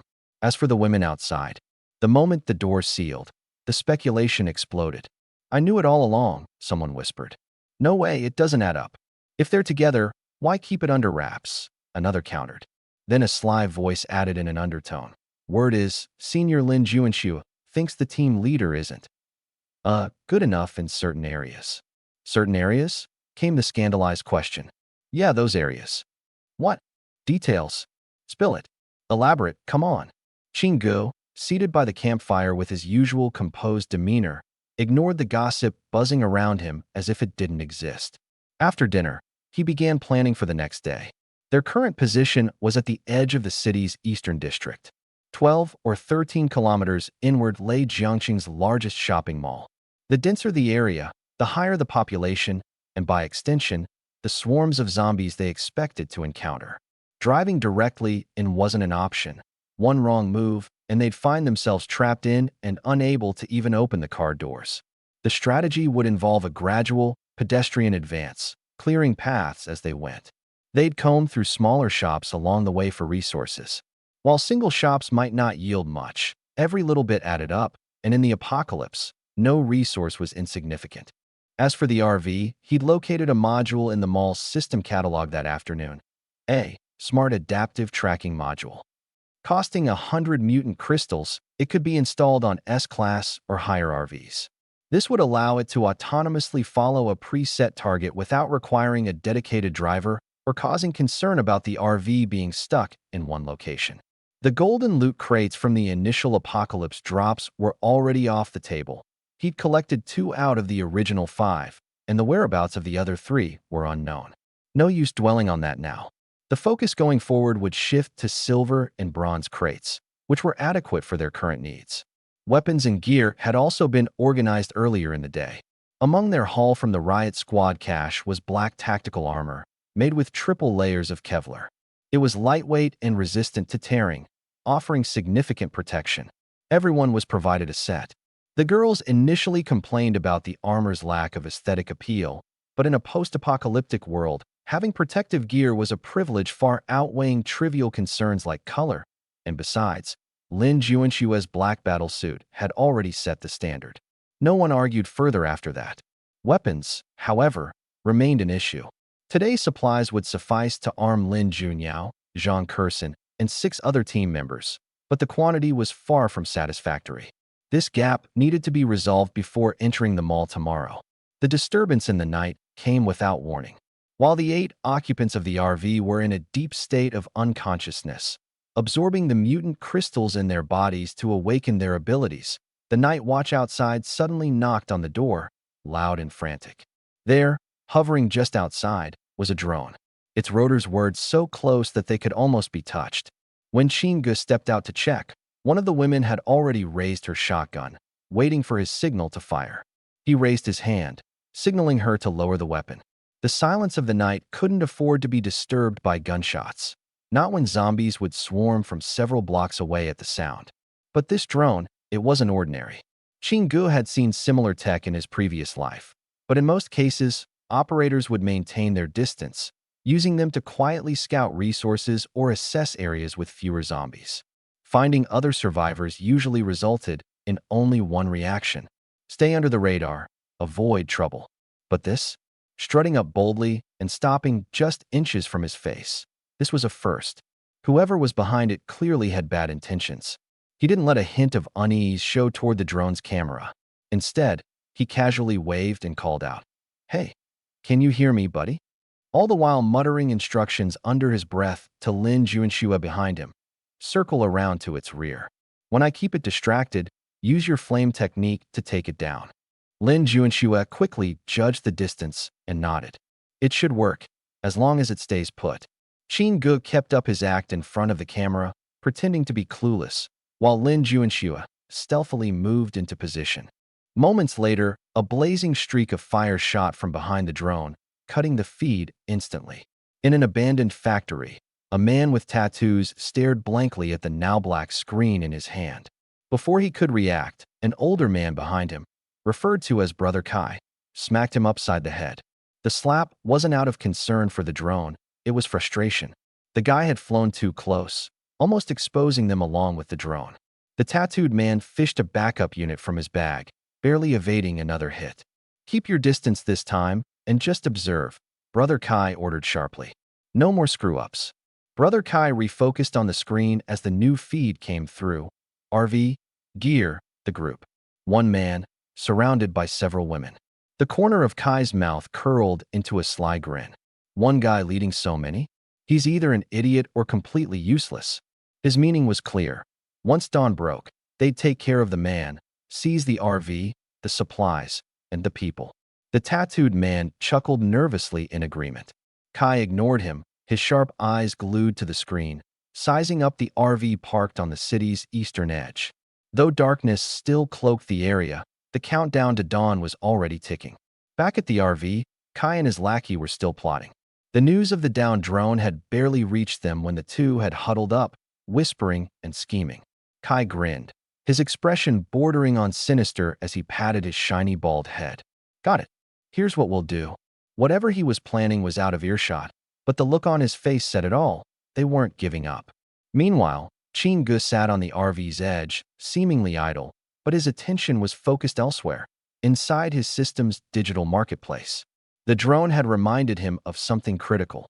Aerial threats were even harder to deal with than ground-level dangers. Lin Juanxue's flame technique worked this time, but next time? There were no guarantees. Scanning through his options in the marketplace, his eyes landed on an item he'd noticed earlier. Advanced Signal Blocking Device, upgradable version. A gadget that creates a 300-meter interference field, disabling all electronic signals, imaging, or wireless transmissions within its range. Once upgraded, it even offers anti-surveillance capabilities. Price: 100 mutant crystals. And paired with another item he'd been eyeing, Adaptive Intelligent Follow Module. The total came to 200 crystals. A glance at his balance: 206 crystals. Without hesitation, Qin Ge confirmed the purchase. Once installed, the balance in the upper corner of his system display plummeted to 6 crystals. From over 300 collected in 2 days to a measly 6 after just a couple of upgrades. In his previous life, 300 mutant crystals could buy a fortune, enough to save countless lives in the harsh reality of the apocalypse. Yet now, they'd barely covered a couple of budget-tier upgrades. The plan to develop his abilities tonight? Postponed. He had no choice but to accelerate his resource-gathering pace starting tomorrow. As he was mulling this over, the RV door creaked open. The first young woman to complete her awakening descended the steps, looking both thrilled and a bit sulky. "I awakened as a strength type. My skill is Iron Fist." She recited her attributes hesitantly, before blurting out in frustration, "Does this mean I'll turn into Popeye or something?" Qin Ge shook his head. "Not a chance. Skills only enhance your attributes. They won't change your appearance. But more importantly, your Iron Fist isn't just any ordinary strength skill. It's leagues above the average." Her awakened ability? Enhanced punches at 5 times the usual power, paired with a Dominion body state that rendered her immune to all damage and negative effects for 3 minutes. Usable twice a day. A B-tier ability, but the specifics leaned into B+ territory. Offensively, she could overpower anyone. Defensively, she could outlast anything.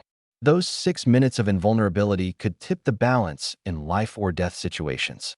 The girl's eyes sparkled with determination, already planning how she'd test her newfound power tomorrow. Qin mentally flagged this as significant. If the first awakened ability in the group was this solid, the other 7 girls were bound to have equally remarkable results. Over the next few hours, one by one, the others began completing their awakenings. The second girl had an earth elemental skill, earth spikes, which could summon lethal stone spikes erupting from the ground. While danger loomed outside, the group inside was steadily growing in both power and cohesion. By the time the fourth girl awakened, Qin had started forming a picture of the team's potential. The trends weren't surprising: elemental abilities with strong AoE and crowd control aspects. Skills like these, when used strategically, were powerhouses. There was a wind element user who could envelop enemies in disorienting whirlwinds, and a wood element user with vines that immobilized targets for 5 seconds. Both abilities provided solid damage control, crucial for a cohesive team dynamic. Lin Junshua's pure single-target explosive fire ability was already notable. But when it was Lin Juanyao's turn, expectations were modest. Her ability? Ice Elemental. Not single-target. Large-scale. Icebound Prison. A designated area attack that delivered continuous ice damage for 5 seconds while simultaneously freezing all enemies within the zone for the same duration. It was a chilling combination, literally. Constant damage and hard crowd control that blanketed everything in a designated area. The synergy was perfect. Lin Juanshua burned down single targets with precision, while Lin Junyao immobilized entire zones, creating opportunities for the rest of the team to pick enemies off at their leisure. Though their bloodlines were different, their abilities were complementary, like two halves of an unstoppable machine.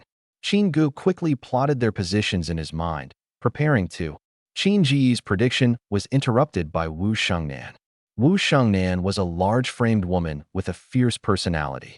Qin originally assumed her abilities would either enhance her strength or boost her physical endurance. But the actual skill she awakened left him momentarily stunned. Electric-based ability, passive skill. Thunderstrike. Attacks inflict additional lightning element damage upon landing. After a successful hit, a chain lightning triggers to damage up to 5 nearby targets. Using a hammer-type weapon grants an extra 50% lightning damage bonus with a chance to paralyze targets. In elemental abilities, most were typically mage-like skills driven by magic energy. But Wu Xingnan's passive ability stood out. It enchanted her physical attacks with elemental power, added area of effect damage, and even incorporated crowd control effects. A warrior-type elemental awakener like her was something Qin had only read about theoretically in ancient records. No wonder she was the backbone of the team. Her skill set required no complex tactics. Just swing a hammer, and the damage, range, and crowd control were all packed into that single strike. The one who puzzled everyone the most, however, was Zhang Jingya. It wasn't because her power was overwhelming. Quite the opposite. Her awakened ability was from the observation type. In this apocalypse, vision-enhancing observer abilities were almost universally classified as support skills. They lacked offensive capabilities and were typically rated no higher than a B tier. When Zhang Jingya emerged, everyone exchanged subtle, conflicted glances. The odd part was that she awakened later than Wu Shengnan by several minutes. It was unusual for a support-type awakening to take so much extra time. When Zhang Jingya explained herself, Qin finally understood why. Line and point Demon Eye. Within a 1-kilometer radius, mark up to 3 targets. Once marked, targets remain visible even if they leave your line of sight. Additionally, the ability pinpoints an enemy's weak spots, allowing attacks to deal 500x critical damage when hitting those vulnerabilities. Effective for 30 seconds. When using bows, crossbows, or firearms, receive a 2x physical damage bonus.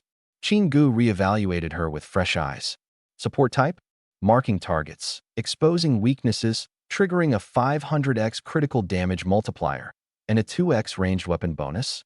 This wasn't a supporting role, it was an ADC, attack damage carry, disguised as a support. When Zhang Jingya finished her explanation, she paused briefly, then turned her head and asked, "Captain, could I have that shotgun? My grandfather was a military sniper, and I grew up on a military base. I've trained with all kinds of firearms. When I got to college, I even earned a level 2 sharpshooter certification." Qin didn't say a word. He nudged the shotgun aside. Instead, He reached into his bag and pulled out a sniper rifle that he had picked up earlier from the riot police warehouse, along with 20 matching rounds of ammo. He placed them on the table. Zhang Jingyao blinked in surprise before quickly grabbing the rifle. She ejected the magazine to check the bullets, pressed the rounds firmly into place, reloaded, and cocked the bolt.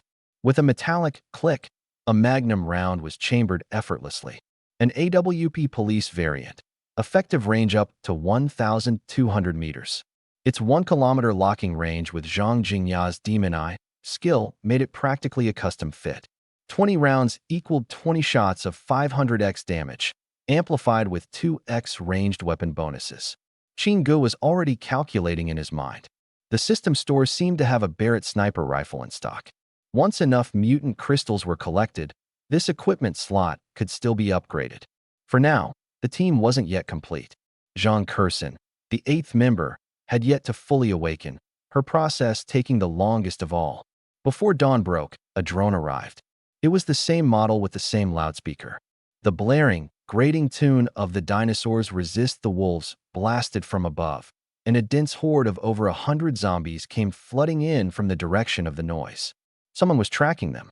This fact was more concerning to Qin Gu than the zombies themselves. He didn't rush to give orders. First, he negotiated with the system for a deal, spending 5 mutant crystals to purchase the ability to alter the video feed sent back by the drone, replacing it with garbled, useless footage. It was a steep cost, but it gave them control of the situation. After arranging this with the system, he patiently donned his combat armor, pulled out his battle axe, and activated the built-in cannon system. He then stepped aside to let the others take the lead. Not because the zombie horde was particularly difficult. On the contrary, it was straightforward to handle. But the 8 newly awakened members needed practical combat experience rather than standing idle while Qin Gu cleaned up the mess. From the rear line, Qin Gu watched as Wu Shengnan stormed forward with her warhammer. Charging ahead was perfectly in character for Wu Shengnan. But what really turned heads was the moment she leaped into the air. Her hammer exploded with arcs of lightning midair, and when it smashed down, the hammerhead was completely enveloped in electric light. The impact shattered a zombie's skull, and the electricity spread out through the ground and air, toppling 5 surrounding zombies in an instant. One hammer strike, 6 kills, in less than a second. Lin Juanxue and Lin Junyao acted in seamless coordination. Flames roared out from Lin Juanxue's palm, painting the night in orange hues, while Lin Junyao's frost ability froze the densest cluster of zombies.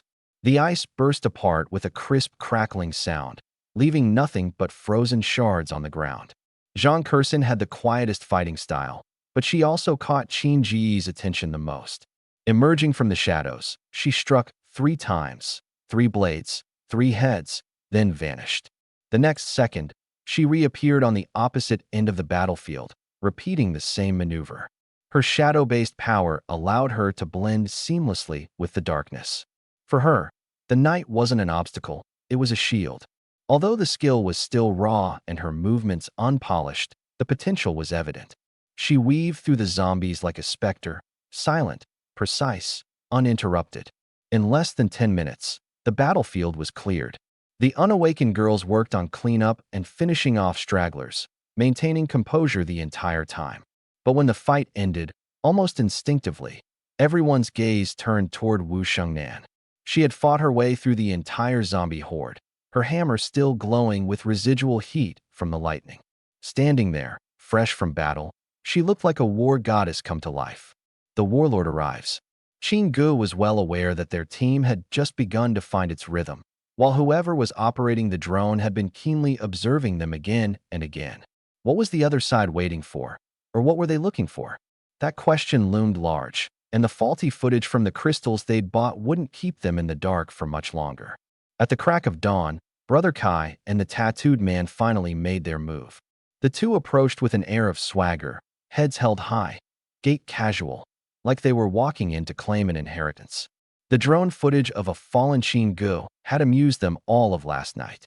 They'd delighted in the drama. Dozens of zombies closing in, bullets exhausted, and the survivors resorting to melee until complete exhaustion. They'd seen it all clearly, down to the group of girls sobbing over a corpse. Knowing this, They didn't even bother trying to mask their approach. Strutting over without a care, their eyes were already scanning the crowd with satisfaction.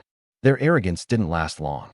The RV door pushed open from the inside, and Chingu stepped out, unhurried, his expression calm but edged with a trace of icy disdain. The two men froze on the spot. "Aren't you supposed to be dead?" one of them stammered. "Well," Chingu replied evenly, "if I weren't dead, how would I have lured you out?" Before the words had fully sunk in, Chingu sprang into action. With two well-placed kicks, both men were sent sprawling to the ground. The truth was, from the start, this had been Chingu's trap. He'd long noticed the suspicious drone overhead. Rather than waste energy chasing it, or live each day with that unseen threat lingering, he'd decided to bait them, stage an act, and see who would surface. The only thing he needed to confirm was how deep the waters ran behind the scenes. So he waited until morning, waited for them to walk straight into his snare. The interrogation, however, proved underwhelming. Brother Kai, face down in the dirt and spitting out sand, confessed everything. The two men were nobodies, factory guards who shirked work even before the apocalypse. They'd managed to survive thanks to the two drones the tattooed man happened to possess. Stumbling on this area by accident last night, they'd seen the RV and the group of women and decided to take their chances. No organization, no hidden faction, just two opportunists hoping to loot amidst chaos. No deeper secrets lay behind their actions. Chingu rose to his feet, and with two sharp swings of his axe, ended it cleanly. He turned, facing his team, saying nothing as he calmly scanned their faces. He wasn't looking for tears, not specifically, but rather something deeper, their reactions in this moment. If anyone's expression betrayed hesitation, disapproval, or discomfort, if anyone flinched or looked away, that was what he sought. He'd been leading this team for 2 days. This was their turning point. In the apocalypse, misplaced mercy wasn't kindness. It was a liability, a moral weakness that, sooner or later, would jeopardize everyone else. Chingu had already had Lin Juanxua explain this philosophy to them, but saying it and witnessing it were two different matters. He needed to see their conviction with his own eyes. The group moved down the desolate city streets, an unusual sight to casual onlookers. Clad in sleek black riot gear, all female, they moved with precision and efficiency. Their actions were swift, slashing, striking, finishing off zombies and collecting crystals without hesitation. Their formation held firm, not a shred of chaos. At the front, a short-haired woman swung an electrically charged hammer, one blow sending shocks rippling through 4 or 5 zombies around her. The middle section was focused on looting amid the mayhem, while the RV at the rear set the pace, pressing forward steadily. And then there was Chingu. Dressed in crimson battle armor, he trailed at the back, meandering like a man out for a morning stroll. Every so often, he'd duck into a roadside shop and re-emerge minutes later, completely unperturbed. Zombies crossing his path. He didn't bother acknowledging them, leaving them for the women to clean up as if he were taking a casual walk in the park. From the buildings above, survivors who'd been hiding for days, peeking out through gaps in doors, finally couldn't resist speaking up. From the third-floor window, a shirtless man with a gaunt face yelled out, his tone oily and lecherous. "Hey, buddy, quite the harem you've got there. Think you can manage? Need me to lend a hand?" Chingu turned his head, locking eyes with him for a moment. But that glance only egged the man on. He smirked and continued, his voice even more suggestive, riding high on his misplaced bravado. He got halfway through his sentence. Chingu bent down, grabbed a struggling zombie from the ground, lifted it single-handedly, aimed at the third-floor window, and hurled it with all his strength. The zombie flew through the window. What followed was a string of screams, the sounds of snapping jaws and ripping flesh reverberating within. It wasn't long before all fell silent, leaving only the blood trickling down the outer windowsill, dripping into the street in the pale morning light. The street was filled with swallowed words and deathly quiet. No one had expected this seemingly carefree man to possess the raw power to hurl a living zombie into a third-floor window.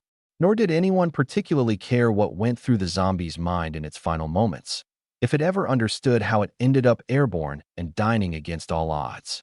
But those hidden upstairs weren't reflecting on the fate of the monster. No, their thoughts had shifted focus.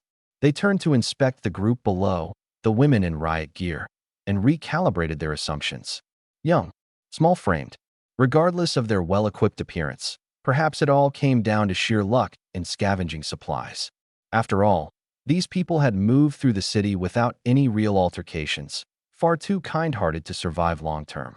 That kind of judgment, in the post-apocalypse, was usually fatal. Yet another voice called out, this time from a second-floor window. A middle-aged woman leaned out, pointing directly at Zhang Jingya. Hey, tell your boyfriend to toss us some food, will you? My little boy hasn't eaten in 2 days. Her words were logical, at least in her mind. In a group with only one man, the RV, and a woman with a firearm, most likely his partner, she figured persuasion would work best through the girlfriend. But she had gambled poorly. Zhang Jingya looked up at the window, her face betraying exasperation. She kept quiet, but out of habit, her eyes darted toward Qin Ge for a gauge of his reaction. She quickly realized he had already fixed his icy gaze on the second-floor woman. Zhang Jingya secretly chuckled to herself. Afterward, she sneaked a glance at Lin Juanxue. Noticing her senior didn't seem to react, her thoughts began to wander down a peculiar path. The captain was undeniably dashing and fierce. He even handed her the prized AWP sniper rifle, and last night's bed was so big and soft. If worst came to worst, her senior could take the lead, and she would settle for second place. Before Zhang Jingya's thoughts could spiral further into uncharted, questionable territory, Qin Ji's icy voice cut through the moment. What do you want to eat? Before the woman could respond, a chubby kid of about 8 or 9 squirmed out from behind her, plastering his face against the window and shouting, pizza, burgers, and cola too. Hurry up. If you don't give it to me, I'll have my mom file a complaint about you. It'll go on your record, and you'll be stuck with it for life. In his hand was a toy gun that he enthusiastically pointed at Qin Ge, making exaggerated pew-pew noises. The interaction was loaded with context, the kind only an odd mother-child duo like this would bring. Before the apocalypse, this woman had relied on her red armband status to swagger through neighborhoods, weaponizing phrases like, I'll have it added to your file, to intimidate honest folks into compliance. It worked more often than not. Now, with the world turned upside down, she was still trying to run the same old playbook. Qin Ge glanced at the nearby bakery, scoffed coldly, and said, no pizza. Bread, take it or leave it. Don't want it. I said I want pizza and burgers. The chubby kid continued pounding on the window, as if demanding a customer service resolution. The woman half-heartedly hushed him, then turned to Qin Ge with a condescending tone. Fine, bread it is, but hurry up. If I starve, you'll regret it.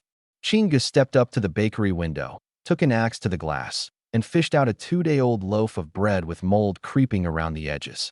Without missing a beat, he casually rubbed the loaf against the decaying body of a nearby zombie before tossing it up to the second floor of the building. The woman exploded into a tirade, cursing at the top of her lungs. You bastard. You'll see. When the government restores order, I'm reporting you to the council. They'll lock you away. And don't think I'll forget your little hussies. She was mid-rant, oblivious to what was happening behind her. Her chubby son, who'd been hungry for 2 days, had already lunged at the airborne piece of bread the moment it landed. He was happily gnawing on it before she could even finish her scream. Meanwhile, out in the plaza, the campfire was just getting lit, and the aroma of dinner was wafting into the cool evening air, carrying tantalizing traces far away on the gentle breeze. It was the 3rd day of the apocalypse. For most people, these 3 days had felt longer than the last 3 years. Qin Ge scanned his surroundings before maneuvering their truck, the Shillifan, to block the mall's main entrance with its side panel. There were still zombies inside. He couldn't risk them charging out in the middle of the night. While he worked silently, the girls had already started setting up tents and prepping for dinner. Lin Juanxue, ever efficient, pulled out various tools from her storage ring with ease, her movements swift and practiced. After an entire day's trek, their status was surprisingly positive. 1 sprained ankle, no deaths. For a group of female college students who'd never even handled knives before the apocalypse, this outcome exceeded all expectations. Qin Ge decided they'd earned the chance to splurge tonight. Box after box of self-heating hot pot meals, packaged roast chicken, Spicy river snail noodles and fresh fruit were brought out, alongside an ample stash of soda and juice, more indulgent than the past 2 nights by far. The girls, seated by the fire and gnawing on chicken drumsticks, found themselves, for the first time, thinking that maybe the apocalypse wasn't so unbearable after all. Chingu, however, didn't dig in much. Instead, his gaze was fixed on the plaza's dimly lit edges. Here and there, shadows were creeping closer from the darkness. These weren't zombies. They were local residents from nearby buildings who, emboldened by Qin Ji's team clearing out the surrounding streets, finally dared to venture out. Most of them were regular urban workers, people who never cooked at home and were left stranded when food delivery services stopped. After 2 days without eating, hunger left their ribs practically touching. As for scavenging for supplies, Qin Ji's team had already stripped every store clean. Even the pet section's dog and cat food hadn't been spared, thanks to his infinitely spacious storage ring. If starving people followed the trail of a fragrant meal, no guessing was needed to know where they'd end up. The first to break rank was an elderly woman. Stooped over, she approached slowly, her voice trembling as though she might collapse. "Girls, please, could you spare me some food? I haven't eaten in 2 days." Even as she whispered her plea, her eyes were locked with unflinching intensity on the drumstick held by the nearest girl. Lin Juanxue stood, her voice low yet commanding. "Stop right there. Say what you need to from where you are. Don't come any closer." The old woman froze, seemingly startled, her steps pausing mid-stride. Chingu remained silent, simply observing. Zombies, mindless as they are, don't hide their intentions. They charge straight at you with a singular goal: to bite. People, however, are much more complicated. A starving human's thoughts can spiral into dangerous places, often making them more perilous than zombies. And the worst part? You'd never know when the danger brewed or how it would manifest. The smell of food drifted on.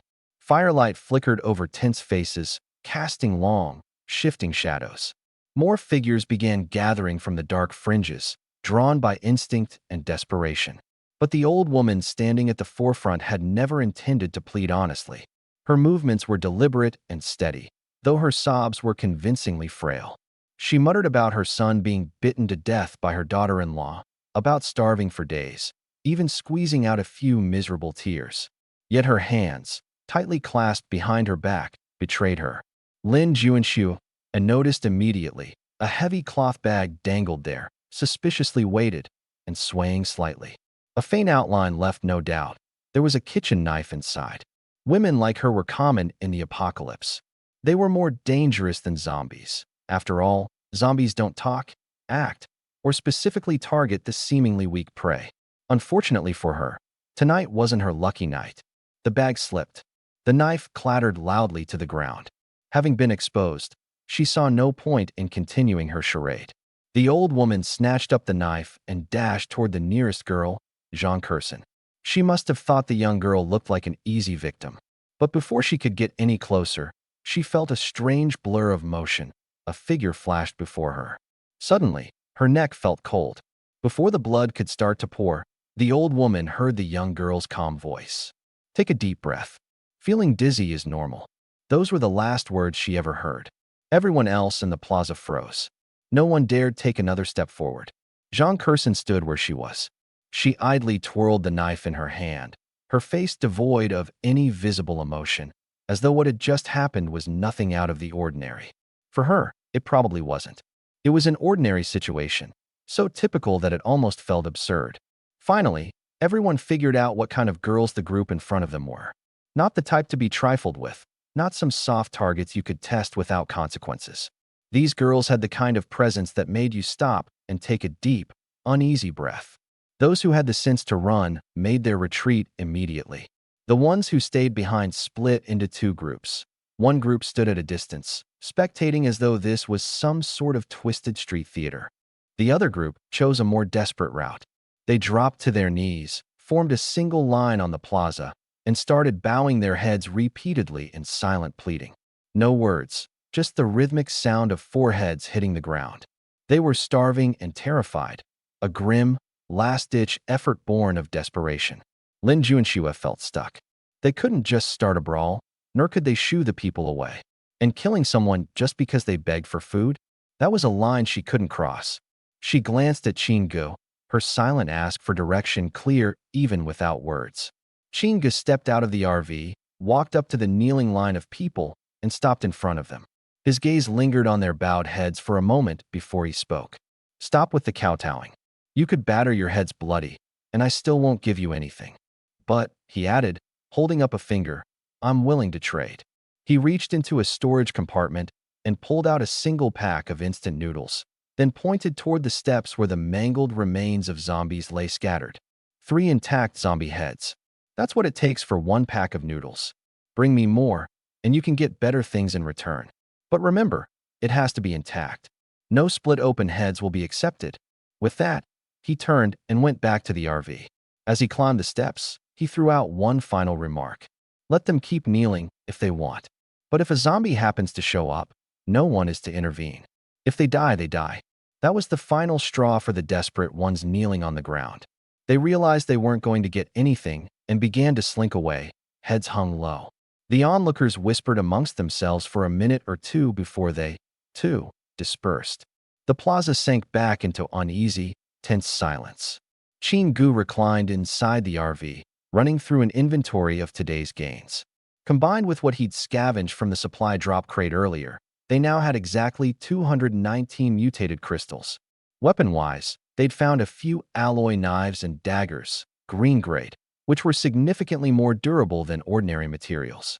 The real highlight, though, was the new supply of provisions, 35 rice ball compression capsules and an equal amount of drinkable water capsules. These alone would last them quite a while. They had also picked up 3 portable military tents, plus 2 sets of high-tech toilets and showers. Both came with built-in filtration systems to turn any water source into usable supply, effectively converting any of the tents into livable units. For day 1 of the apocalypse, this haul was leagues ahead of what most people could manage. But Chingu knew it wasn't the easy part that worried him. The hardest challenges were still looming over the horizon. 10 mutation crystals. Just like that, gone. Chingu stared at the system panel in sheer disbelief, his eyes locked on the line flashing on the screen. Skill upgrade. 10 out of 10. For an awkward, frozen 3 seconds, he blankly assumed his spatial ability had automatically leveled up after the investment. Instead, a notification popped up. To upgrade from basic to intermediate ability, specialized serum is required. Crystals cannot substitute. And where exactly was he supposed to get this serum? Airdropped supply crates, apparently. Now they tell him. 3 days into the apocalypse, mutation crystals were already a limited commodity in the chaos-packed city. Of the ones he had, Chingu had shared 30 with his team so the girls could awaken their own abilities, leaving him with 180. Wasting 10 of them like this? It stung a lot. Why didn't you tell me earlier? He shot at the system. You didn't ask, came the unapologetic reply. Chingu didn't bother arguing logic. Instead, he resorted to something far simpler: threats. He made a vague and deeply unsettling proposal about doing something truly bizarre to the platform's AI entity, Shillifan. As abstract as that sounded, it worked. The digital persona rolled a pair of cartoonish eyes before sighing and begrudgingly handing him a card. Ghoul Lure Summoning Card. Summons a tier 2 mutated zombie for 1-minute control. During that time, the zombie emits a lure effect, making all tier 2 or weaker zombies in range follow orders unconditionally. The downside? The summoned zombie itself has 0 combat power and disappears after use. Chingu tucked the card into his spatial inventory and reluctantly dropped his grievances for now. This time, he didn't rush to use any more crystals. He made sure to clarify ahead of time. Would upgrading his skills require anything besides crystals? The system confirmed, plain and simple, no, just crystals. Reassured, Chingu invested 10 more into upgrading his storage ability. The transformation was immediate. A new line of text appeared in his mental inventory prompt. Storage space level 2. Capacity to accommodate 1 non-human living entity. Non-human living entity? Intrigued, Chingu left the vehicle. Not far off, perched atop a dilapidated billboard, was a crow. It was pecking at an exposed electrical wire, its single-minded determination almost humorous in its stupidity. An idea crossed his mind. He focused for the briefest of seconds, and the crow vanished without a sound. Inside his storage space, the bird hovered in suspended animation, alive, yet frozen. Experimentally, Chingu released it. The crow reappeared on the billboard, stunned for a split moment before resuming its pecking as if nothing had happened. A living storage function. Chingu couldn't yet tell how far he could push this new direction. But the upgrade requirements for the next level of storage? He let out a slow, incredulous whistle when he saw it. 10,000 mutated crystals. Not 10, not 100, not even 1,000. 10,000. Regular zombies didn't drop these things. You only found crystals in mutated ones, the kind that made your skin crawl just thinking about the fight they'd put up. 10,000? That wasn't even within the realm of possibility for now. Chingu set the impossible number aside mentally, knowing full well he couldn't afford to obsess over it. Not yet. With 10 crystals still left, he tossed them all into upgrading his conceal skill. What he got in return went beyond expectations. Instead of a minor boost, the invisibility duration jumped from 10 to 15 seconds. That alone was decent. What lit up his face, though, was the added benefit. Movement speed during concealment increased by 300%. 3 times faster. Completely silent. For 15 seconds. This wasn't just good for running away. It screamed opportunities for sneak attacks, flanks, and game-changing plays in critical moments. 10 crystals well spent, no doubt about it. Humming a tune, his mood soared as he made his way back to the RV. But just as he reached the door, a hand slid around his arm from behind. "Brother-in-law, come on. Say yes, won't you?" The group used to look at him with utmost trust in their eyes. Unfortunately, that team later met a grim fate. They were completely wiped out, and even their captain, Brother Zhou, died under unclear circumstances. When people now recalled him, they would always sigh with regret. A kind person like that never got to see the end of this apocalyptic nightmare. Qin Ji's eyes swept over the group briefly, stirring up a mix of emotions in his chest. They were disheveled and no longer living the stable lives they once had. But the honesty and stubborn dignity in their expressions hadn't faded. Chingu understood far too well. The quality of kindness was both the most precious and the most fragile thing in a post-apocalyptic world. Ordinary people who still held on to their moral boundaries, like Zhou Yongli, were the rarest kind of resource. They deserved more opportunities, more hope, instead of silently fading away in the madness of this world. Zhou Yongli, right? Qin Ji's voice wasn't loud, yet it made the group in front of him instantly straighten up, their faces laced with confusion. Not bad. 90 heads brought back. You and your brothers have guts, and I'll remember that. He paused, then reached into his pocket and pulled out a small piece of compressed biscuit, handing it over. Save the instant noodles for later. This one's just to keep you going. The road ahead is still long. He might have given them just a small bit of extra food, but his tone carried the authority of a commander addressing fresh recruits, rather than a man closing a simple trade. Zhou Yongli accepted the biscuit, and his eyes glistened. He understood the meaning behind Qin Ji's words. It wasn't just an act of kindness. It was recognition, genuine trust. "Thank you," he said, his voice weighted with emotion. But by then, Chingu had already turned away, shouting back to the rest of the group. "All right, stop standing around. Clean out what's left in the camp and get ready to move. We've got a long road ahead." With the command given, the camp quickly buzzed with activity. Everyone worked efficiently, gathering, organizing, and packing supplies. Lin Juanxiue stood at a slight distance, watching Chingu as he directed the group, his tall figure exuding an unshakable sense of reliability. Her cheeks were still faintly red, her expression unreadable as she watched him silently for a moment. Then, with a determined look, she clenched her fists and stepped forward. The mornings in the apocalypse were always brimming with tension. The warm sunlight was just a mask. Danger lurked in every passing second. Whatever came next, only one thing was certain. Moving forward was not an option. It was the only choice. Chingu silently reminded himself, no matter what happens this time, he wouldn't let the people by his side, whether old comrades or new allies, be swallowed by this cruel world so easily. They all called him bro. Later, he saved a mother and her son.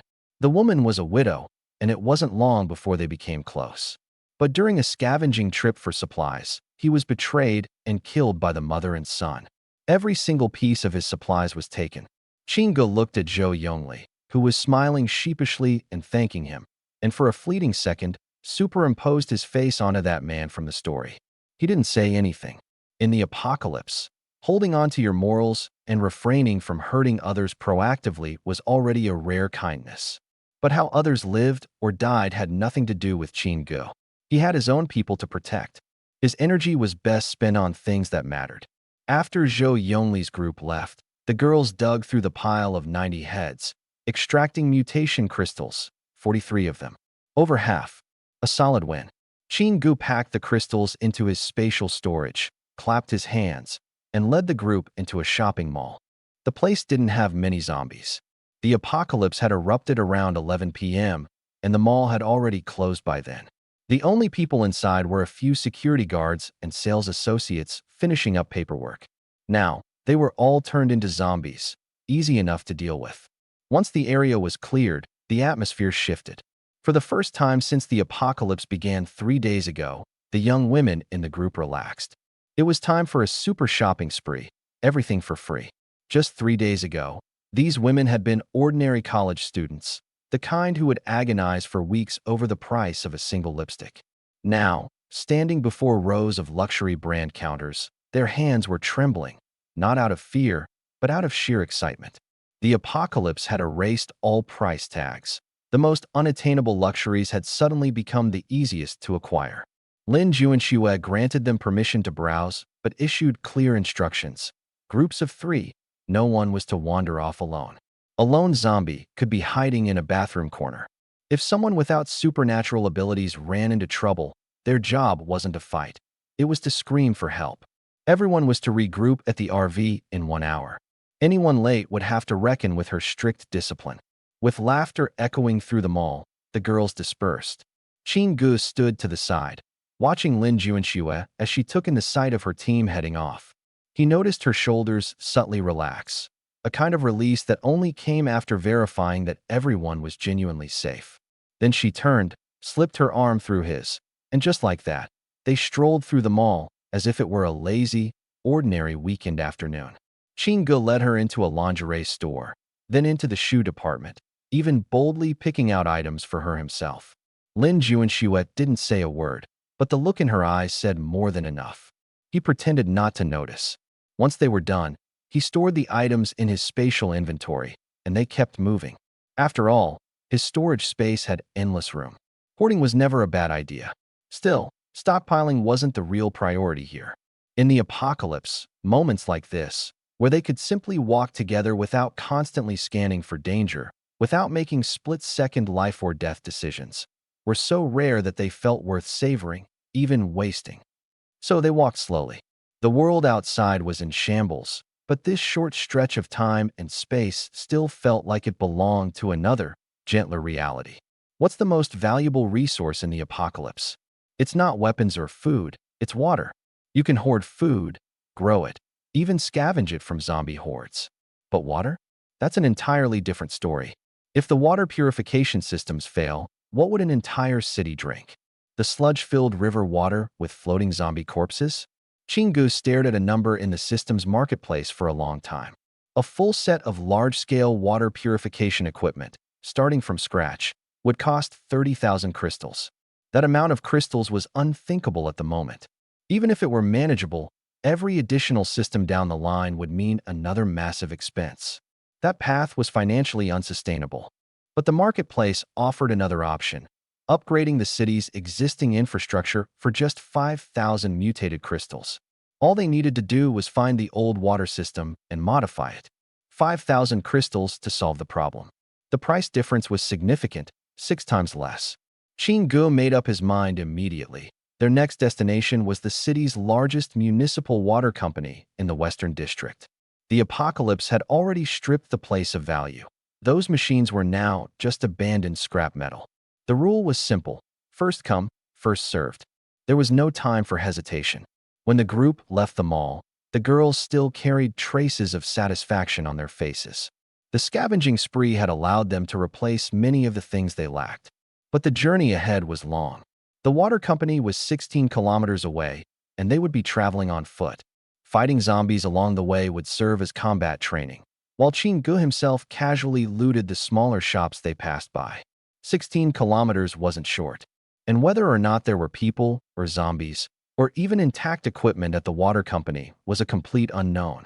But one thing was certain. If they could secure that purification system today, the base's water problem would truly be resolved.